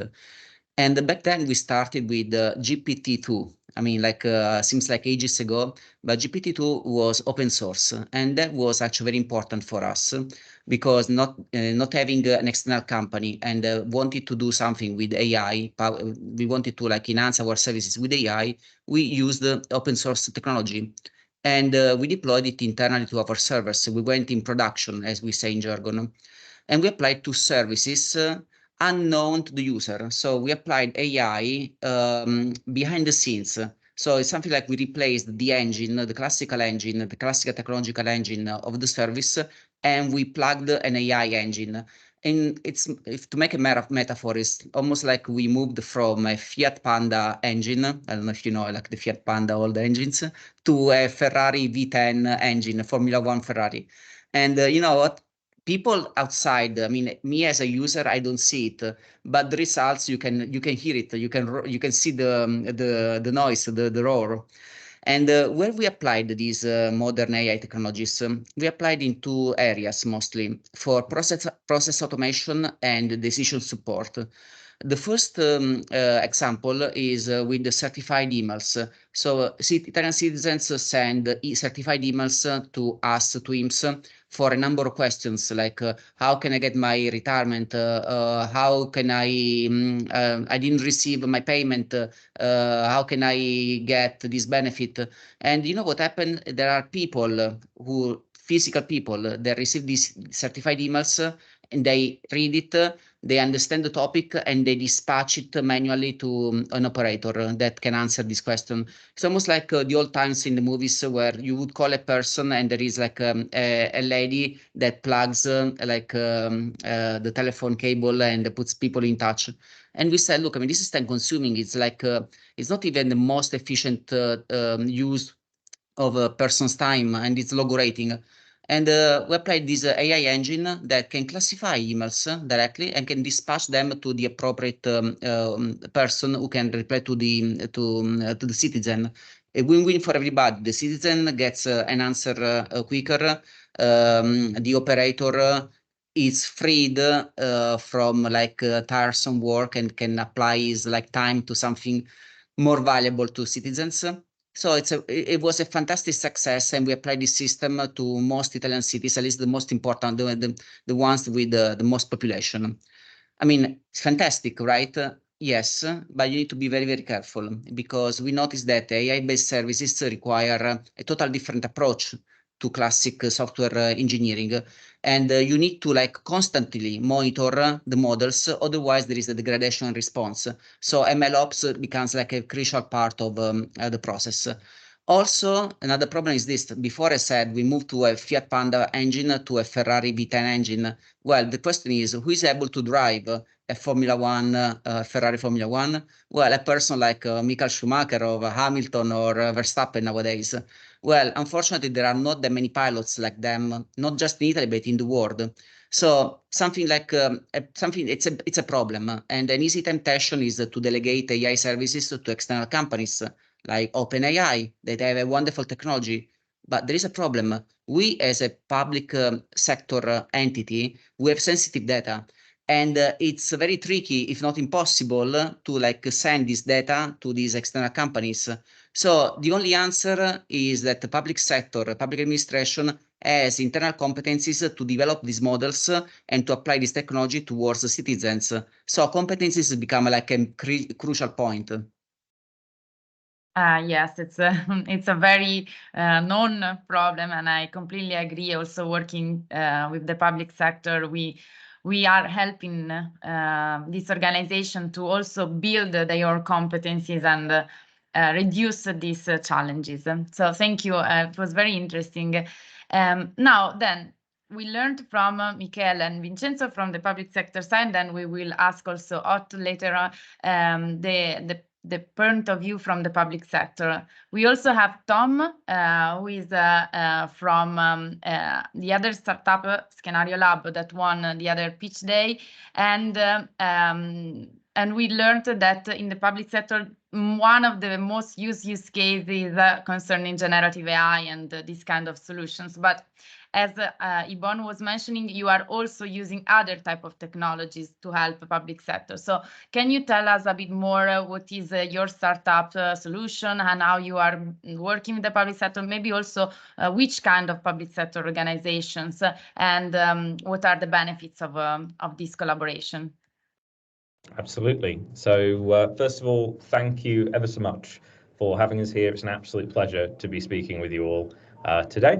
So Scenario Labs, we are a company headquartered in Finland, as has been mentioned.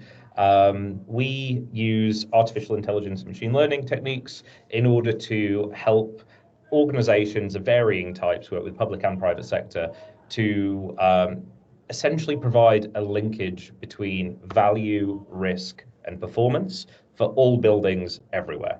A lot of what we do is in collating and validating data sources from all over the place. Of course, it depends on what geography we work in. We work with all around Europe and increasingly the world as well, which is very exciting.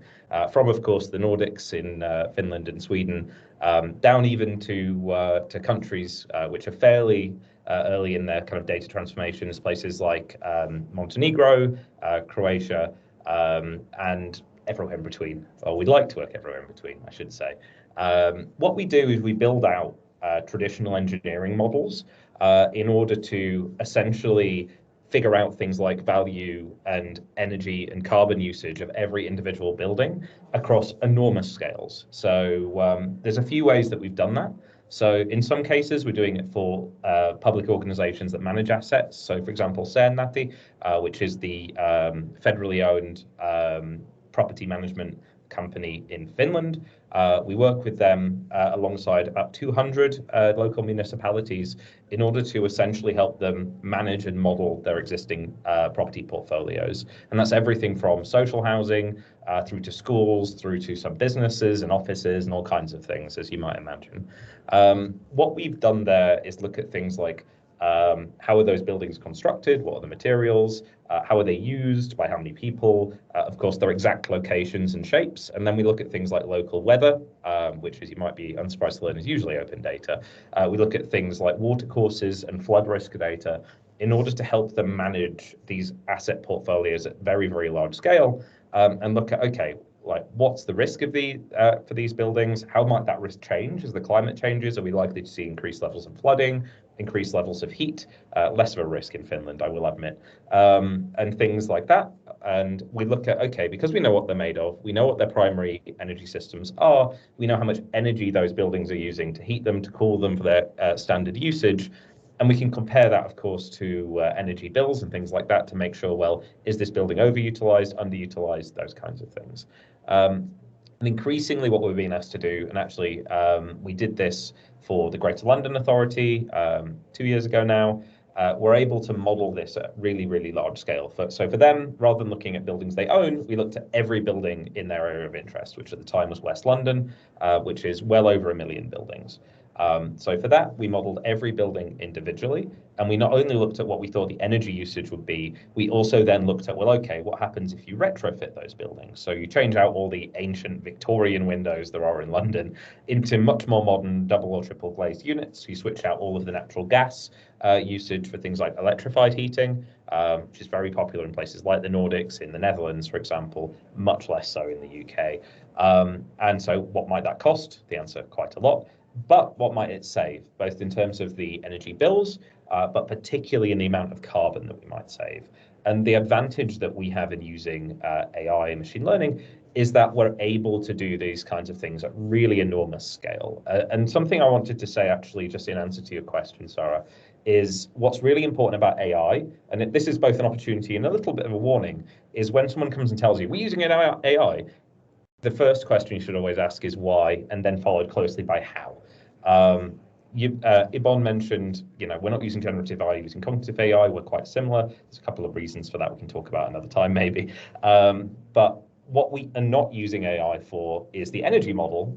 That is using ISO recognized engineering models what we use the AI for is getting all of the data to put into those models. It's being able to achieve that kind of enormous scale for substantially less cost.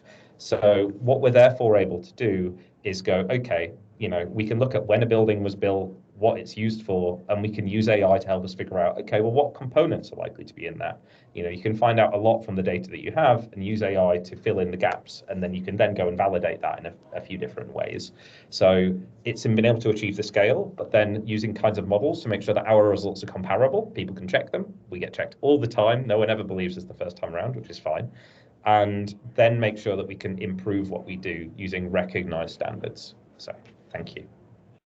Thank you. Very, very interesting. And I think that solutions like that and the one from Asimov are very relevant nowadays with this push towards the green and transition and using digital technologies to achieve that. Last but not least, I would like to know from Ott, who is the Chief Data Officer at the Ministry of Economy, Affairs and Communication from Estonia.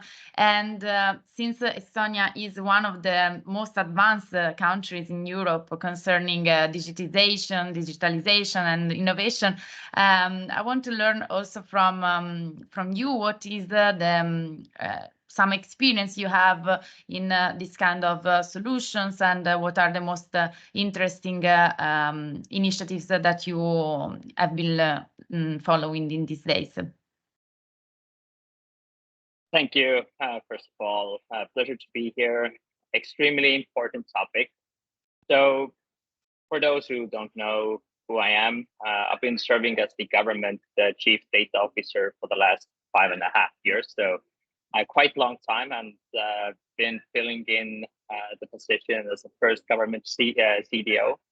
As part of my role is to coordinate on a strategic level, but also support implementation of, for instance, AI, but also data governance, open data, etc. So basically what we consider data and AI on the government level.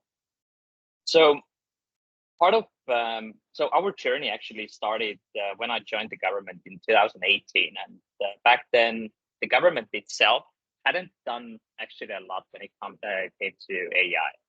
So we had only a couple of AI use cases implemented, and there was a lot of skepticism. So people talked about AI, but nothing had been done. So today we have come a long way. So I'm just going to share some of the projects, initiatives that we've been working with. We have over 130 different AI implementations in the central government. We are right now renewing our third AI strategy. So we've come a long way in terms of what has been done. Right now, what I see is that when I joined, there was a skepticism and misunderstanding of what can be done, a little bit of overhype. Today, we are again in the overhype stadium, but in terms of GPT, everyone are talking about how can we implement generative AI, and everyone are kind of forgetting that machine learning AI is a much broader in terms of the scope. So there is a narrowing. We are going into a funnel. This said, I'm going to give some of the examples as well. We have tested out as well. So for instance, using our legislation, making it easier, accessible, hopefully understandable, because it takes a genius to understand what the public officials have written together. I don't understand, even if I put in the phrases. So it's another world. Similarly, enterprise search. We have various new employees coming in, helping them to find relevant information, actually onboarding. Again, completely valuable, a lot of extra help and support. Similarly, on making data queries. So again, making different open data more easily accessible. So these are some of the things we've been working on and working right now. Similarly, how we can, so from all the procurements we have within Estonia, understand which of them are innovative, how the innovation itself is achieved, again, just for an overview. But now moving to kind of other topics that we've been working on. So one of our premier, or our vision, is that by 2030, every Estonian has a virtual assistant, whether we are talking about healthcare or education or a lawyer or a doctor. So the concept itself is called Bureaucrat. So it's our government virtual assistant, and it's not one assistant, it's a network of virtual assistants that collaborate. And at the same time, it goes a lot further of really truly giving people a possibility to choose how they interact with the government, whether it is in via voice or text or sign language and so on. And as part of that, a lot of the work has actually gone to the foundational part. So for instance, when talking about voice recognition, we have developed together with one of our universities real-time subtitling or synchronous speech detection, which is today implemented in the private sector, government, textual analytics toolkit, anonymization toolkit. Similarly, we have implemented in the end from specific kind of business requirements and needs. So for instance, our unemployment agency has implemented to identify which people are more likely to become long-term unemployed, to provide them recommendations.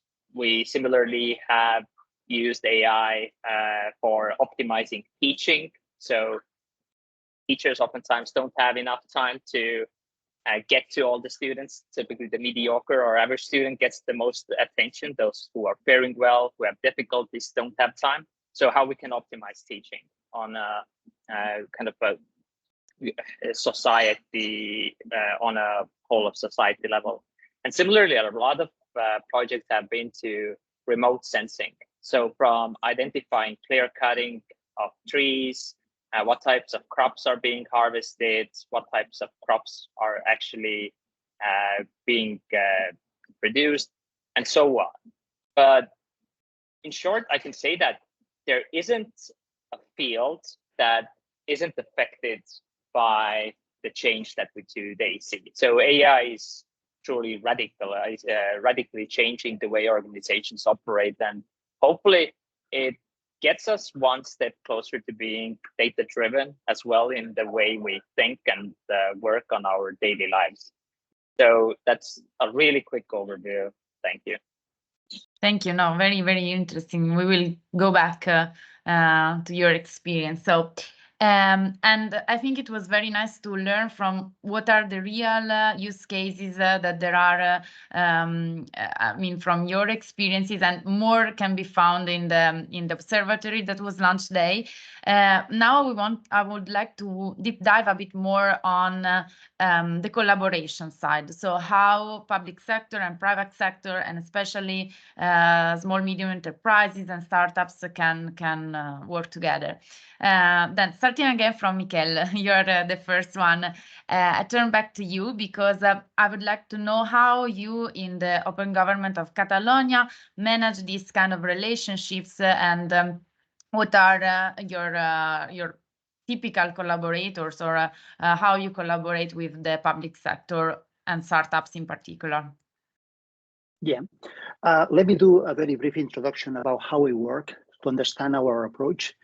To begin with, we government officials must be humble and acknowledge that although we hold significant expertise in running public administration, we do not have all the solutions.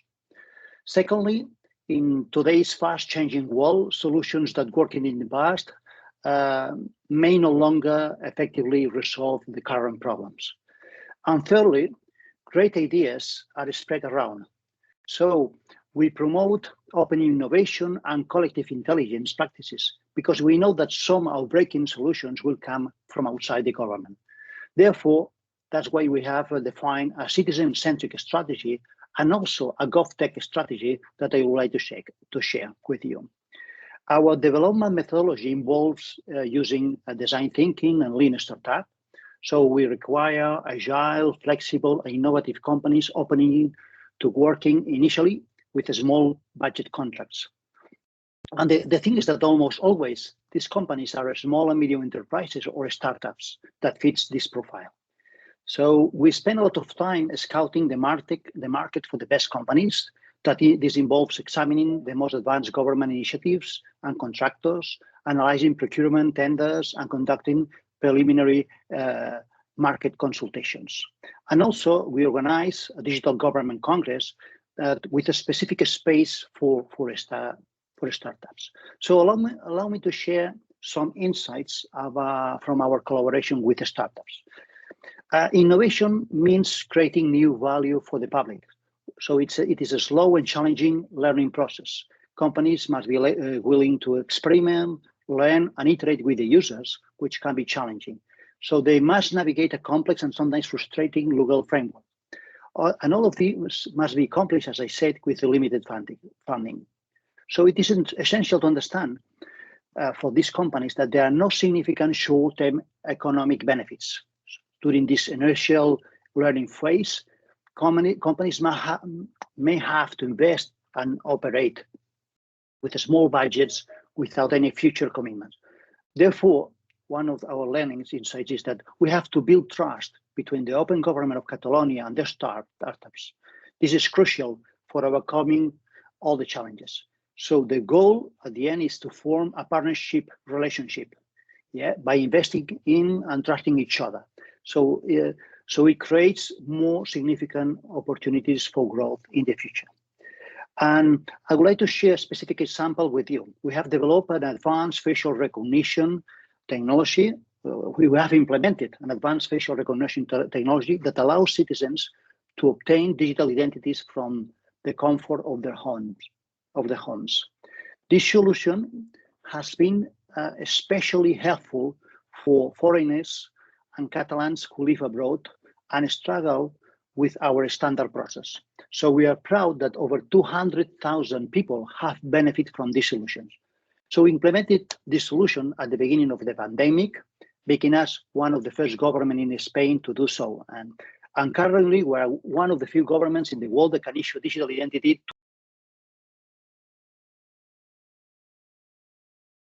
recognition algorithms, presenting just a passport and taking a selfie using a mobile phone. So we had a long journey that lasted almost 4 years to get there. During this time, we conducted 2 proofs of concept, a pilot project, and we ultimately secured a 5-year contract. So the interesting thing is that we work with more than 4 startups because a different company won each of the tenders. For this use case, the private sector demonstrated maturity and innovation, particularly in the banking industry. And the same experience was highly transferable to the public sector, as the use case was pretty similar. However, there is one major difference, which is quite common in other projects. The public sector is subject to strict regulations, making the project more complex, bureaucratic, and slow. So we succeed by following a comprehensive learning process involving experimenting with our partners. We identified who were the key players, the key startups who brought innovation, and we managed to establish a trust framework for startups that invested in the different phases. Although just one company won the final and big tender, we must say that we are very grateful to all because they all contributed to the learning, and we believe that they all deserve a part of the credit of our success.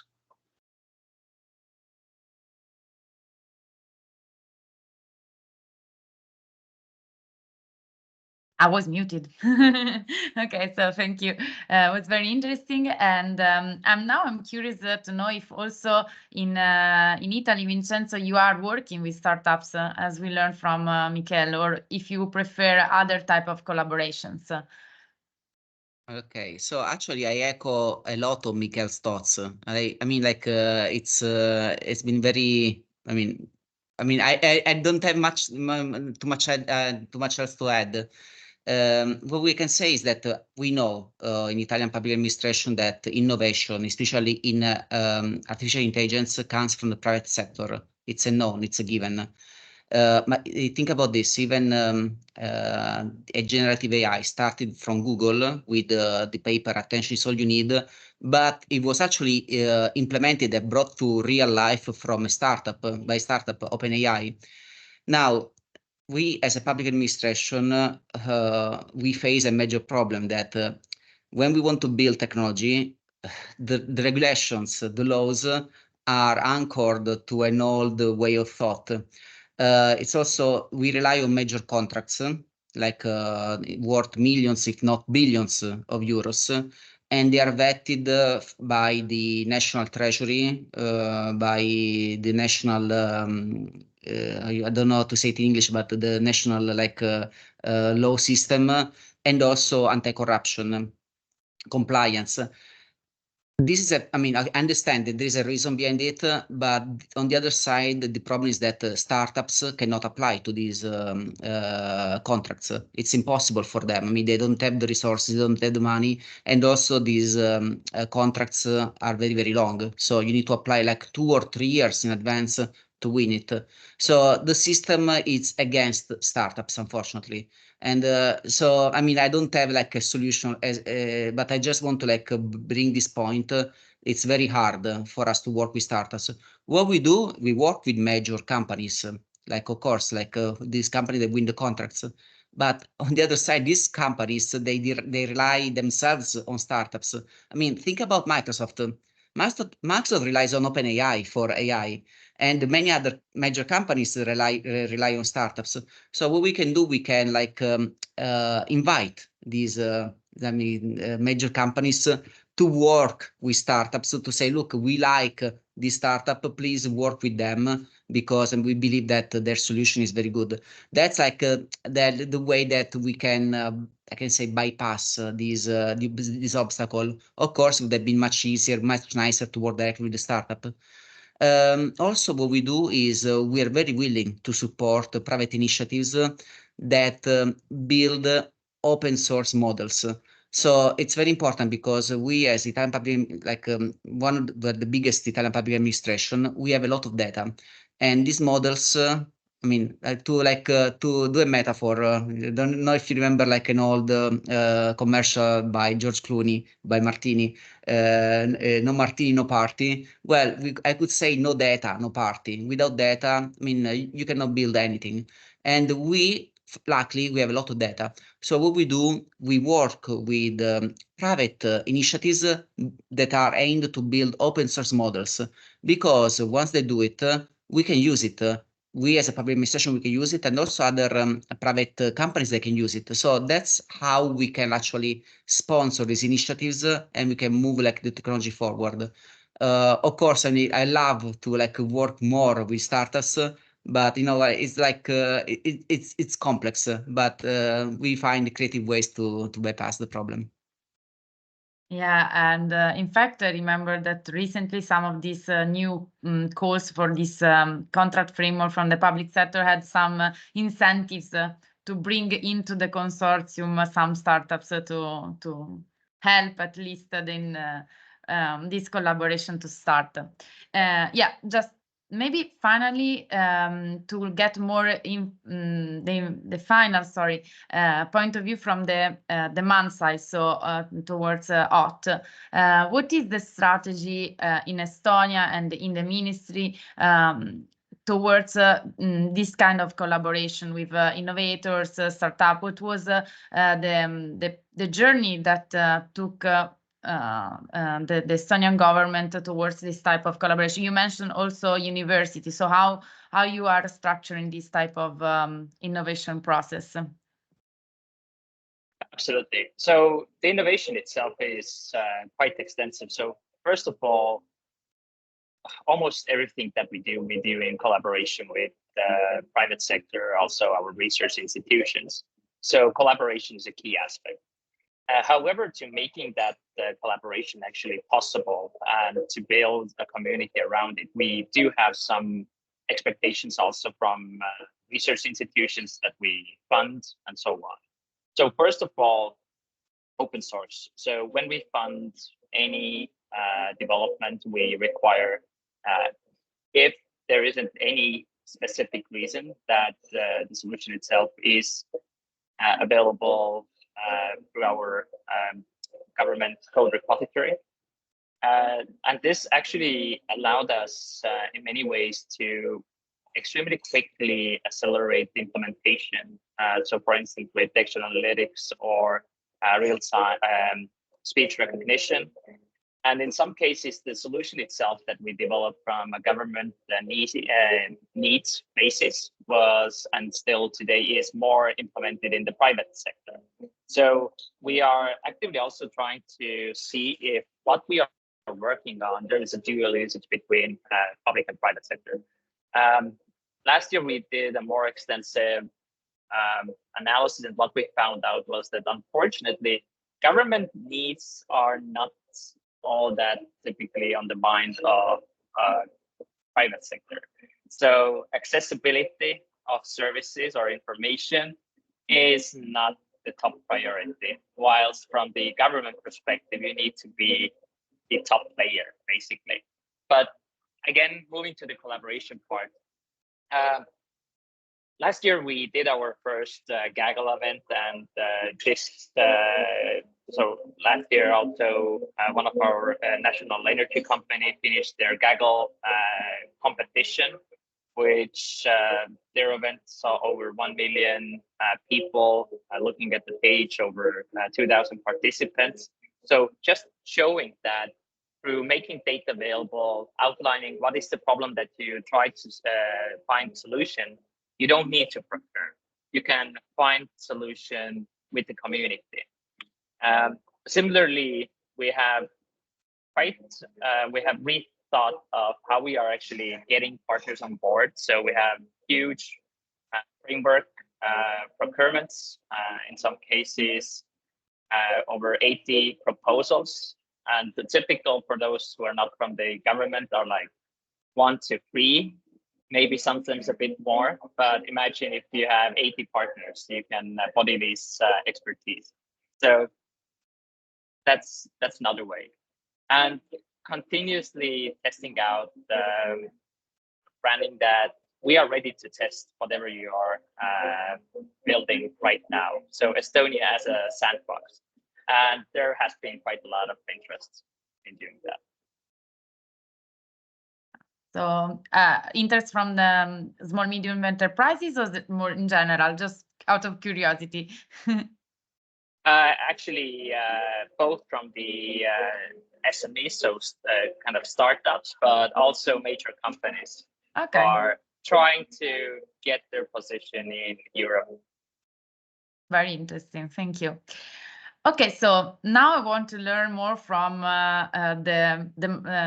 the startup side. So which are trying to work with the public sector, and I'll start maybe from Tom this time, and to understand how you are reaching out to the public sector, to your clients, and maybe also sharing some insights from the experience of the pitch days, and how you actually try to connect with the public sector.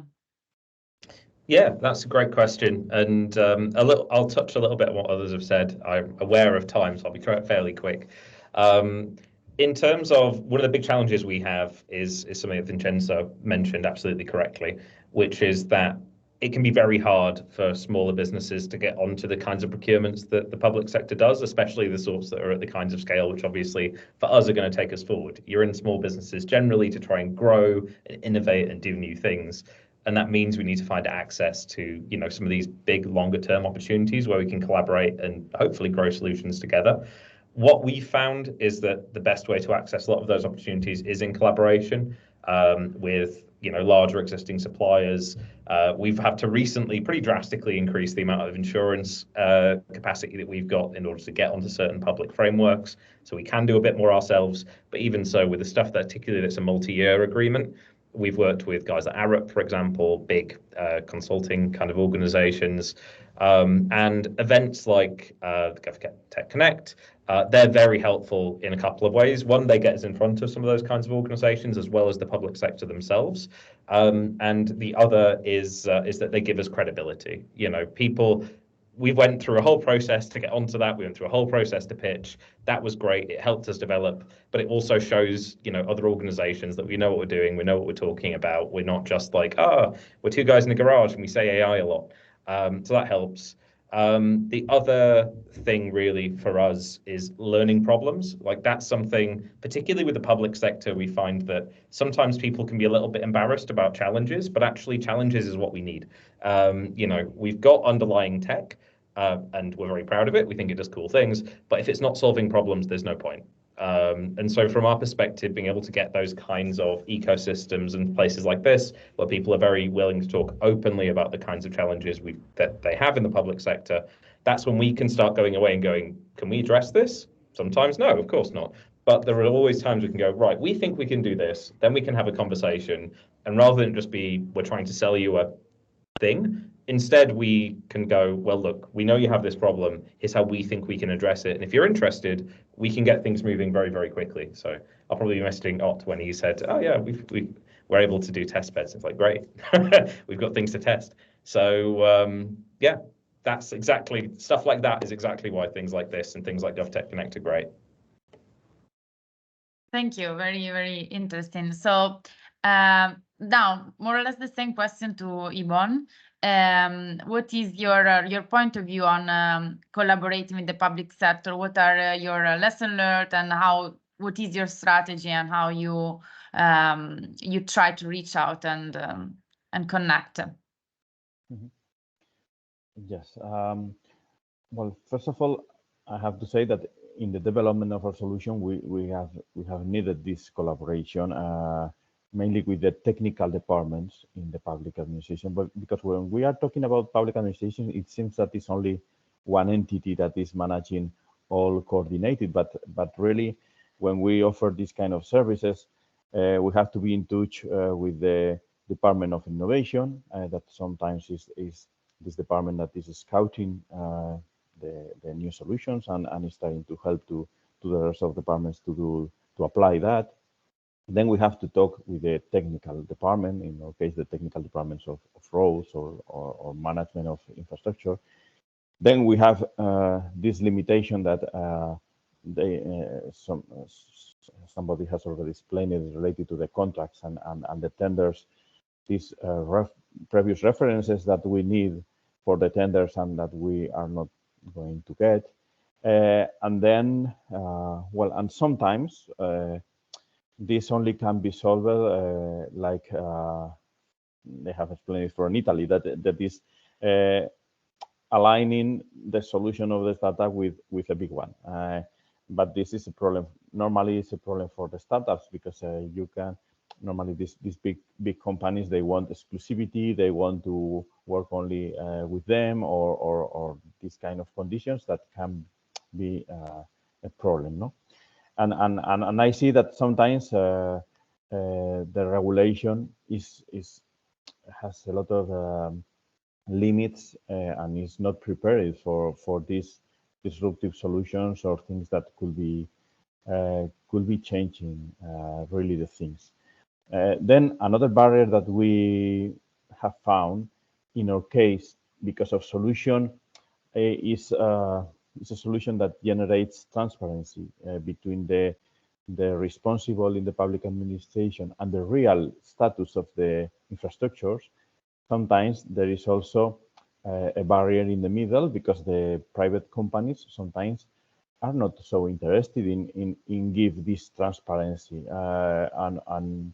and sometimes, well, they are reluctant to apply some new technologies that really show the reality like it is. And this is something that, it's something that is solving, but in the first years was quite important for us. And then I think that the example in Catalonia that Miquel has explained it is very good because really it's an example of coordination of all the entities that are a lot of entities by one entity that is trying to do this scouting and this selection or this thing. But this is not usual. I see a lot of places where the small entities, the regional administrations, the small regional administrations, they are doing by themselves this labor, but with very limited resources. So I think that this is a very important point for the startups, because yesterday I was visiting also another startup, and the conclusion was the same. Like, we are blocked for these big tenders. Generally, we are working with these small municipalities or small regional administrations, because the budgets that they can support, more or less according to the regulation, are the same. And but the projects that we can do for them are smaller, so they can do the project without any problem related to the regulation or the size of the tenders. So really, for the startups, it's easier to work with the small regional administrations and municipalities, and it's more difficult to work with the big ministries or the big regional administrations because of that. For me, it's a pity, because for Asimov, for example, it's easier to work with the big entities in Canada or in Saudi Arabia, where we are working, than in Europe. And I think that this is a problem for Europe. So, well, this is something that we should work to change the regulation and to help to do big projects also here. That's a very good point. And in fact, the Commission has been working on studying and providing new innovative ways for procurement. So I think it's a topic that is under a big lens. So we will also share through these communities information that we can find about this type of problems, about procurement, innovation procurement, so that also the community can benefit from the work done by other projects also. We have very few minutes, so I will just throw a question there for the whole panel. So and maybe just a very quick answer, but you will see. So if you had to launch a challenge for startups, and now I turn towards Ott, Michele, and Vincenzo, what would be your challenge? Your the big problem that you would like somebody to solve for you?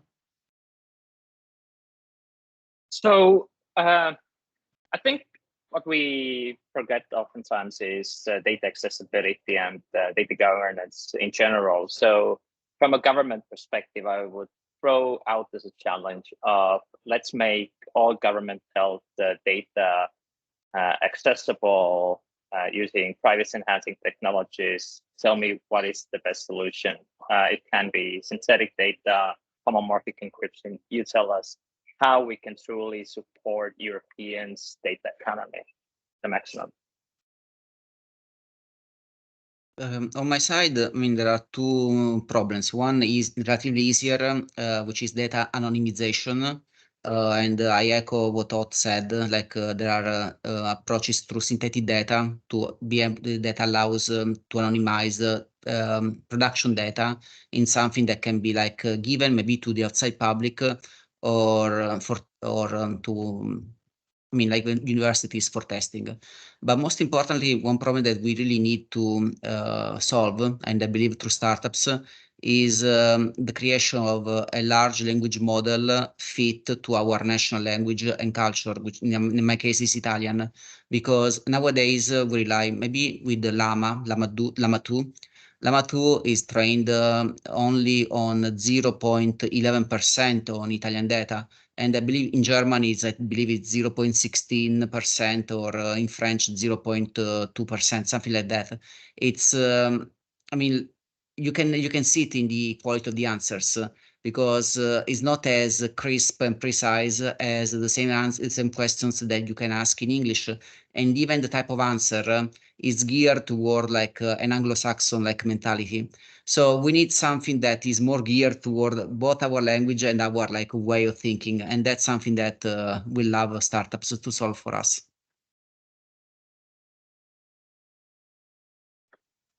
Yeah. Shall I talk? Yeah. From my point of view, we have to understand we have governments that are very highly digitalized, but we have lots of issues. I mean, citizens are not happy with government services in general. Why? Three areas. One, we are not efficient. Yeah, we haven't automated enough. So right now, managing a procurement, a social benefit, or a permit is not faster than 20 years ago. We have put a lot of technology, but also we have increased a lot the bureaucracy. So becoming more efficient is one area that AI is going to help us, and GovTech. Second one is about citizens hate government because it's too complex to understand and to work with. Again, we have to try to make it improve user experience, plain language, being much more easy to find the right information. Again, here AI can help us. We have reports, indicators that tell us that about 60% of citizens don't find the information that they are looking for in the government websites. And third one, it's about citizens really appreciate their time. That's what they value the most. They hate wasting their time. So we have to promote proactivity and personalization with our services. And here, Estonia is one of the leading countries in the world about that. We are following them. And so we have, in terms of, for instance, social benefits, there is great opportunities that citizens can get these benefits without filling any long form. Just, I mean, accepting or not the benefit. Okay, thank you. It was very, very insightful.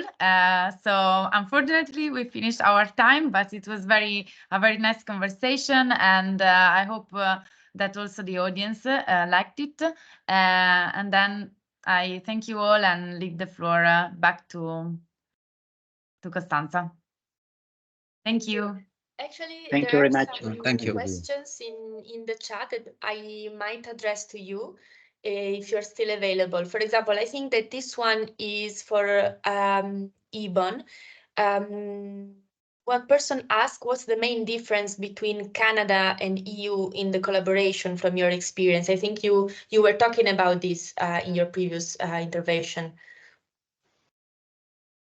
Yes, well, the first one is the size of the projects that they can manage without problem. I mean, when we are talking about Spain, we are talking that almost all the municipalities, they don't want to manage something more than 15,000 euros like a direct contract, and the limitations in other countries are bigger, clearly bigger. Sometimes not for everything, any procurement, but yes, for some innovative procurements that they can decide that really are very interesting to test some things, not? And well, this is the main issue. Then also the sometimes this reluctance to the new technologies and these difficulties to change the way they are doing the things. Well, in some countries are not so big like here. Yeah. Thank you very much. Then there's this other question, which is for everybody, for the audience, or one of you who has some idea. They're asking what's the best way to get access to the challenges faced by the public administration that are common in local governance for designing solutions for them. So how can the private sector understand what's the need of the public organization? That's a really interesting question. Anybody who wants to answer? I see Tom doing this, nodding. I just think that's a really good question. Yeah. I wish I could answer it. Aha, okay. Yes, anybody else who has some idea besides the procurements themselves that sometimes anyway are pretty difficult to access or even to decode from an actual need, because they are sometimes even too much precise, so they don't really give to the contractor the flexibility to actually design something innovative.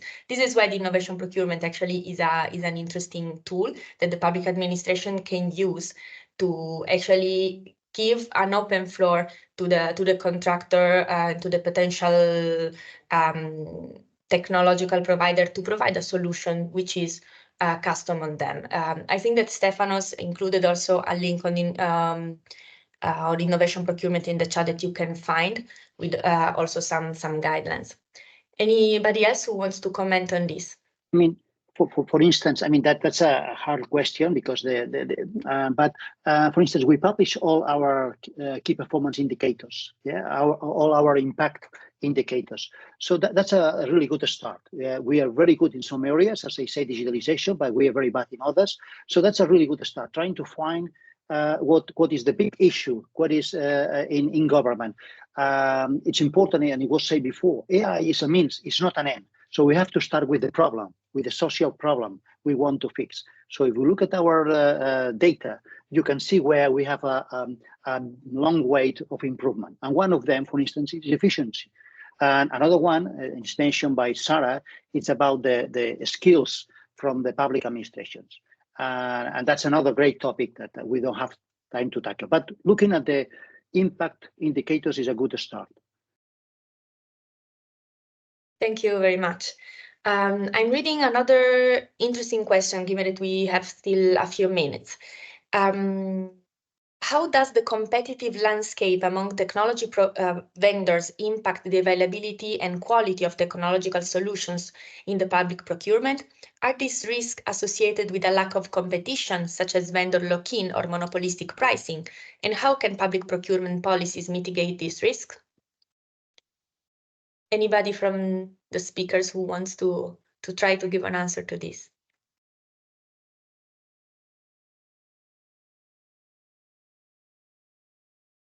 Yes? So Tom? one of the real challenges actually in pricing around AI is that no one knows how much it costs. That's the fundamental challenge here. There's absolutely question around monopolies and monopoly pricing. But actually, with any new product, there's an incomplete assessment of the value of that product or the cost of that product. And often value and cost end up very heavily misaligned. What I would suggest, and obviously this is coming from the private sector perspective, is that people cost out the challenge.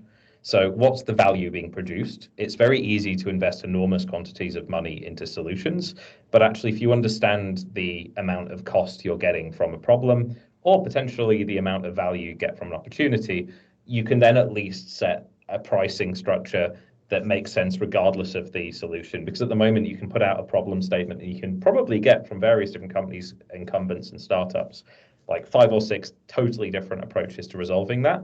And the cost bases of those are also naturally going to be quite different. So that would be my suggestion, is focus pricing based on the problem, not on the solution. Thank you. Vincenzo. Yeah, I'd like to add on Tom's wonderful answer. There is also a problem in the public administration that usually pricing is geared towards some deterministic problems. Let's say, like, want to rebuild a website or a new service. I mean, like nowadays, it's relatively easy to understand that how long it's going to take and how much money you're going to spend.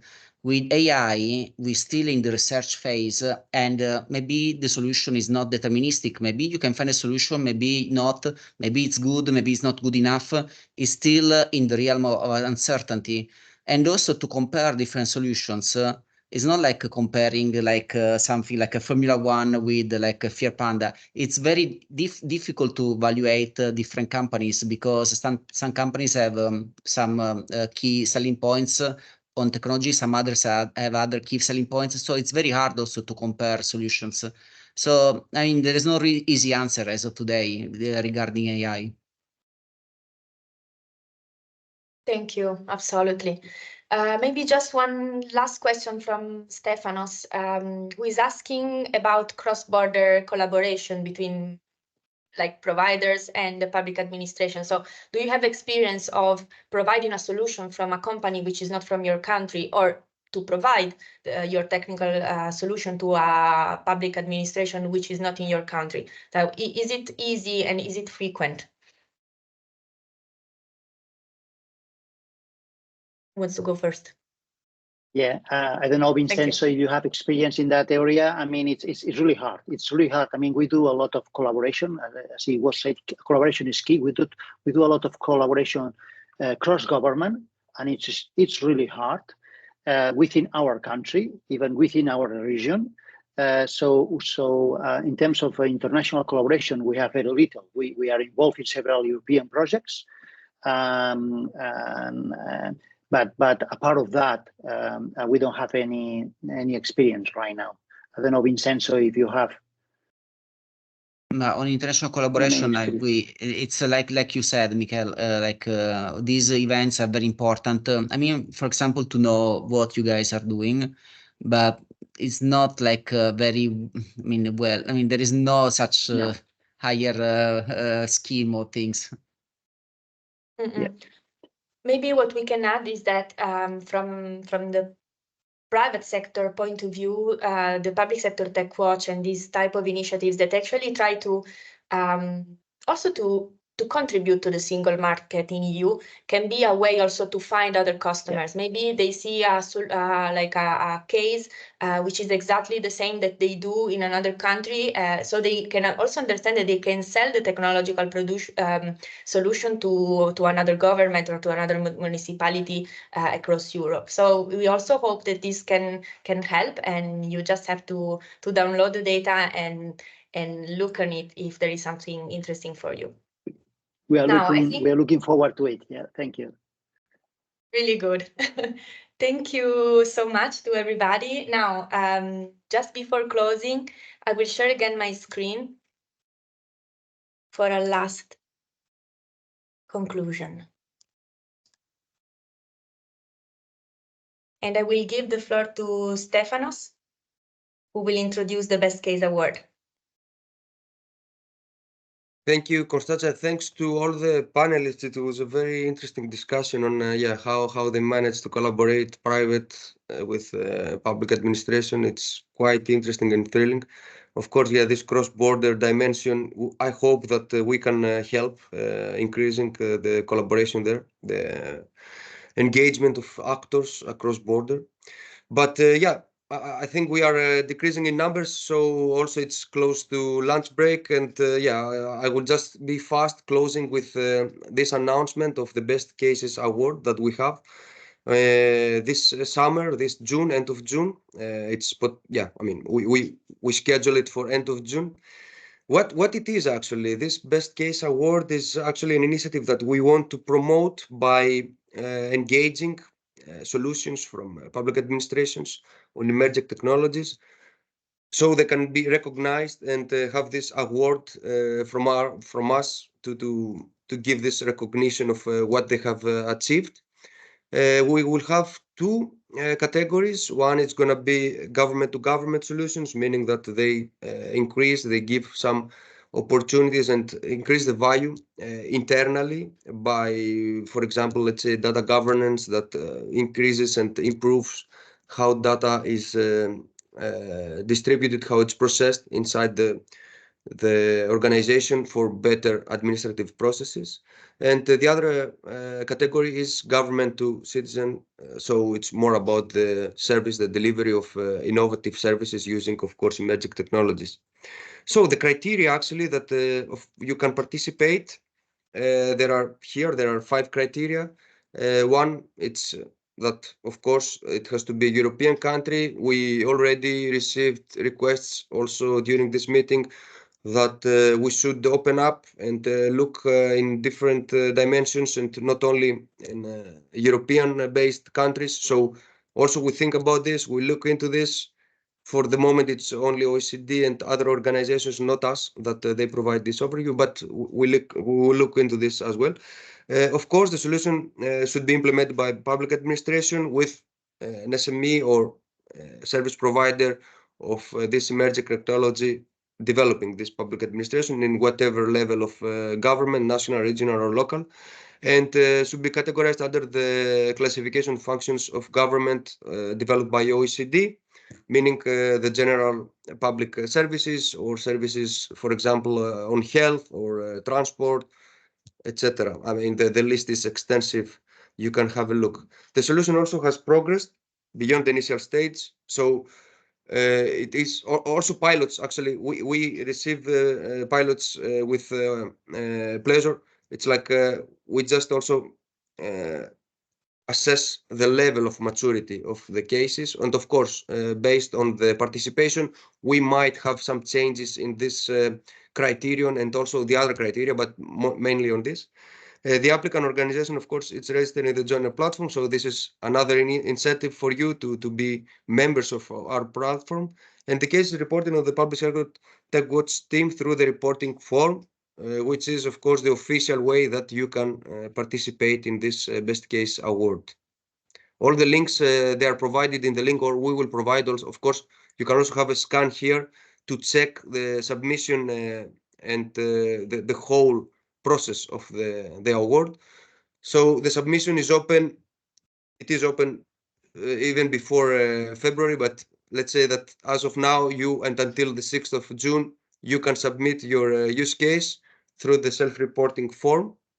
In June, we will have the evaluation through the evaluation committee that will consist by members of the team here and also experts, external experts. And by the end of the month of June, we will have the ceremony. We have the winner announcement through our final workshop that, yeah, as I said, takes place in end of June. And yes, here are the evaluation criteria. Of course, what is important is the public value that it creates, the solution that you provide, and the extent that the technology is adopted, this emerging technology, innovative technology is adopted in the public administration. The other criterion is the openness and transparency, meaning how this solution that you provide, the use case, makes the processes of the public administration more open and more transparent to the public. User centricity is, of course, it's very important. The usability of a solution is very important to us. So user centricity, engagement of the users in the whole process of the design until the final implementation of the solution. And last but not least, collaboration between actors, GovTech actors like academia, SMEs, and citizens, as I mentioned, also will get high grade, depend, of course, in the extent that this is happening. Scalability and reusability, it's another dimension that we look into, and we mean that a solution could be easily scalable, or if not already reusable by other public administrations. And of course, the use of open source solutions and technology will help towards this. We support, of course, as I mentioned, the open source, and we see it like an enabler that will increase and enhance the scalability and reusability of solutions. And of course, the technology innovativeness, meaning that, yeah, we are looking into emerging technologies, innovative technologies.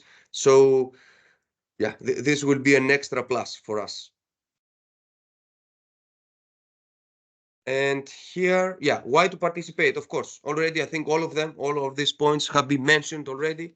Recognition and visibility and reputation of your solution. It's one of the main points for us and for you actually to promote your solution. Potential opportunities for networking, of course, and collaboration through the community and the solutions that you share, and also the database where you can find solutions to potentially reuse or promote. Promotion on the Observatory website and also newsletters and social media. Official certificates issued by EC, so we are planning to give you an official certificate for the solution that you develop, reuse, or you are planning to do so. And of course, inspire other European public administrations by best case or to be replicated, or, you know, an example to follow for the rest. And I think, yeah, this is the last slide. When it comes to the best case award. But before we close, and thank you, Constanza, I just wanted to mention and to provide to you a list of webinars and events that we organize, or they are organized in the context of GovTech. So in February, we will have the First Mind seminar, thanks to Paolo for the presentation before. We will also have the GovTech Connect launch of open calls for bootcamps. Already bootcamps are running under the GovTech Connect project, but then we will have now the launch of open calls in February. Also in February, we have the GovTech Forum in Milan, which is an external event. In March, we will have the first of a series of webinars for the work that was presented before by Luca and the JRC colleagues. So we will have the governance and competencies study presented in March. In May, we have the GovTech, which is the handbook for research and policymakers. And this series of webinars by JRC is closing with the AI readiness report, where in this webinar, we will present the results of the survey. In May, also something interesting to follow or even to participate physically or, of course, virtually is the GovTech Impact World Congress that takes place in Spain, and it's an event. I think it's the biggest event of GovTech, at least the ones that we identified of GovTech this year. And as mentioned before, in summer, end of June, as we planned, maybe it will be a bit later, but for now it's end of June. We will have the final event with the best cases award ceremony. So yeah, we will keep bothering you, and I hope this bothering it's not so bothering. With more newsletters and news about how we are doing in a European level on GovTech, and hopefully see you in the next events and of course in the final event. These are the last words from my side. If you have any questions, of course, we have the chat. If we didn't answer, I don't know if we have the time to do so, but we will do bilaterally. So thank you, everyone. Thanks the organizers, and see you soon. Thank you, everybody.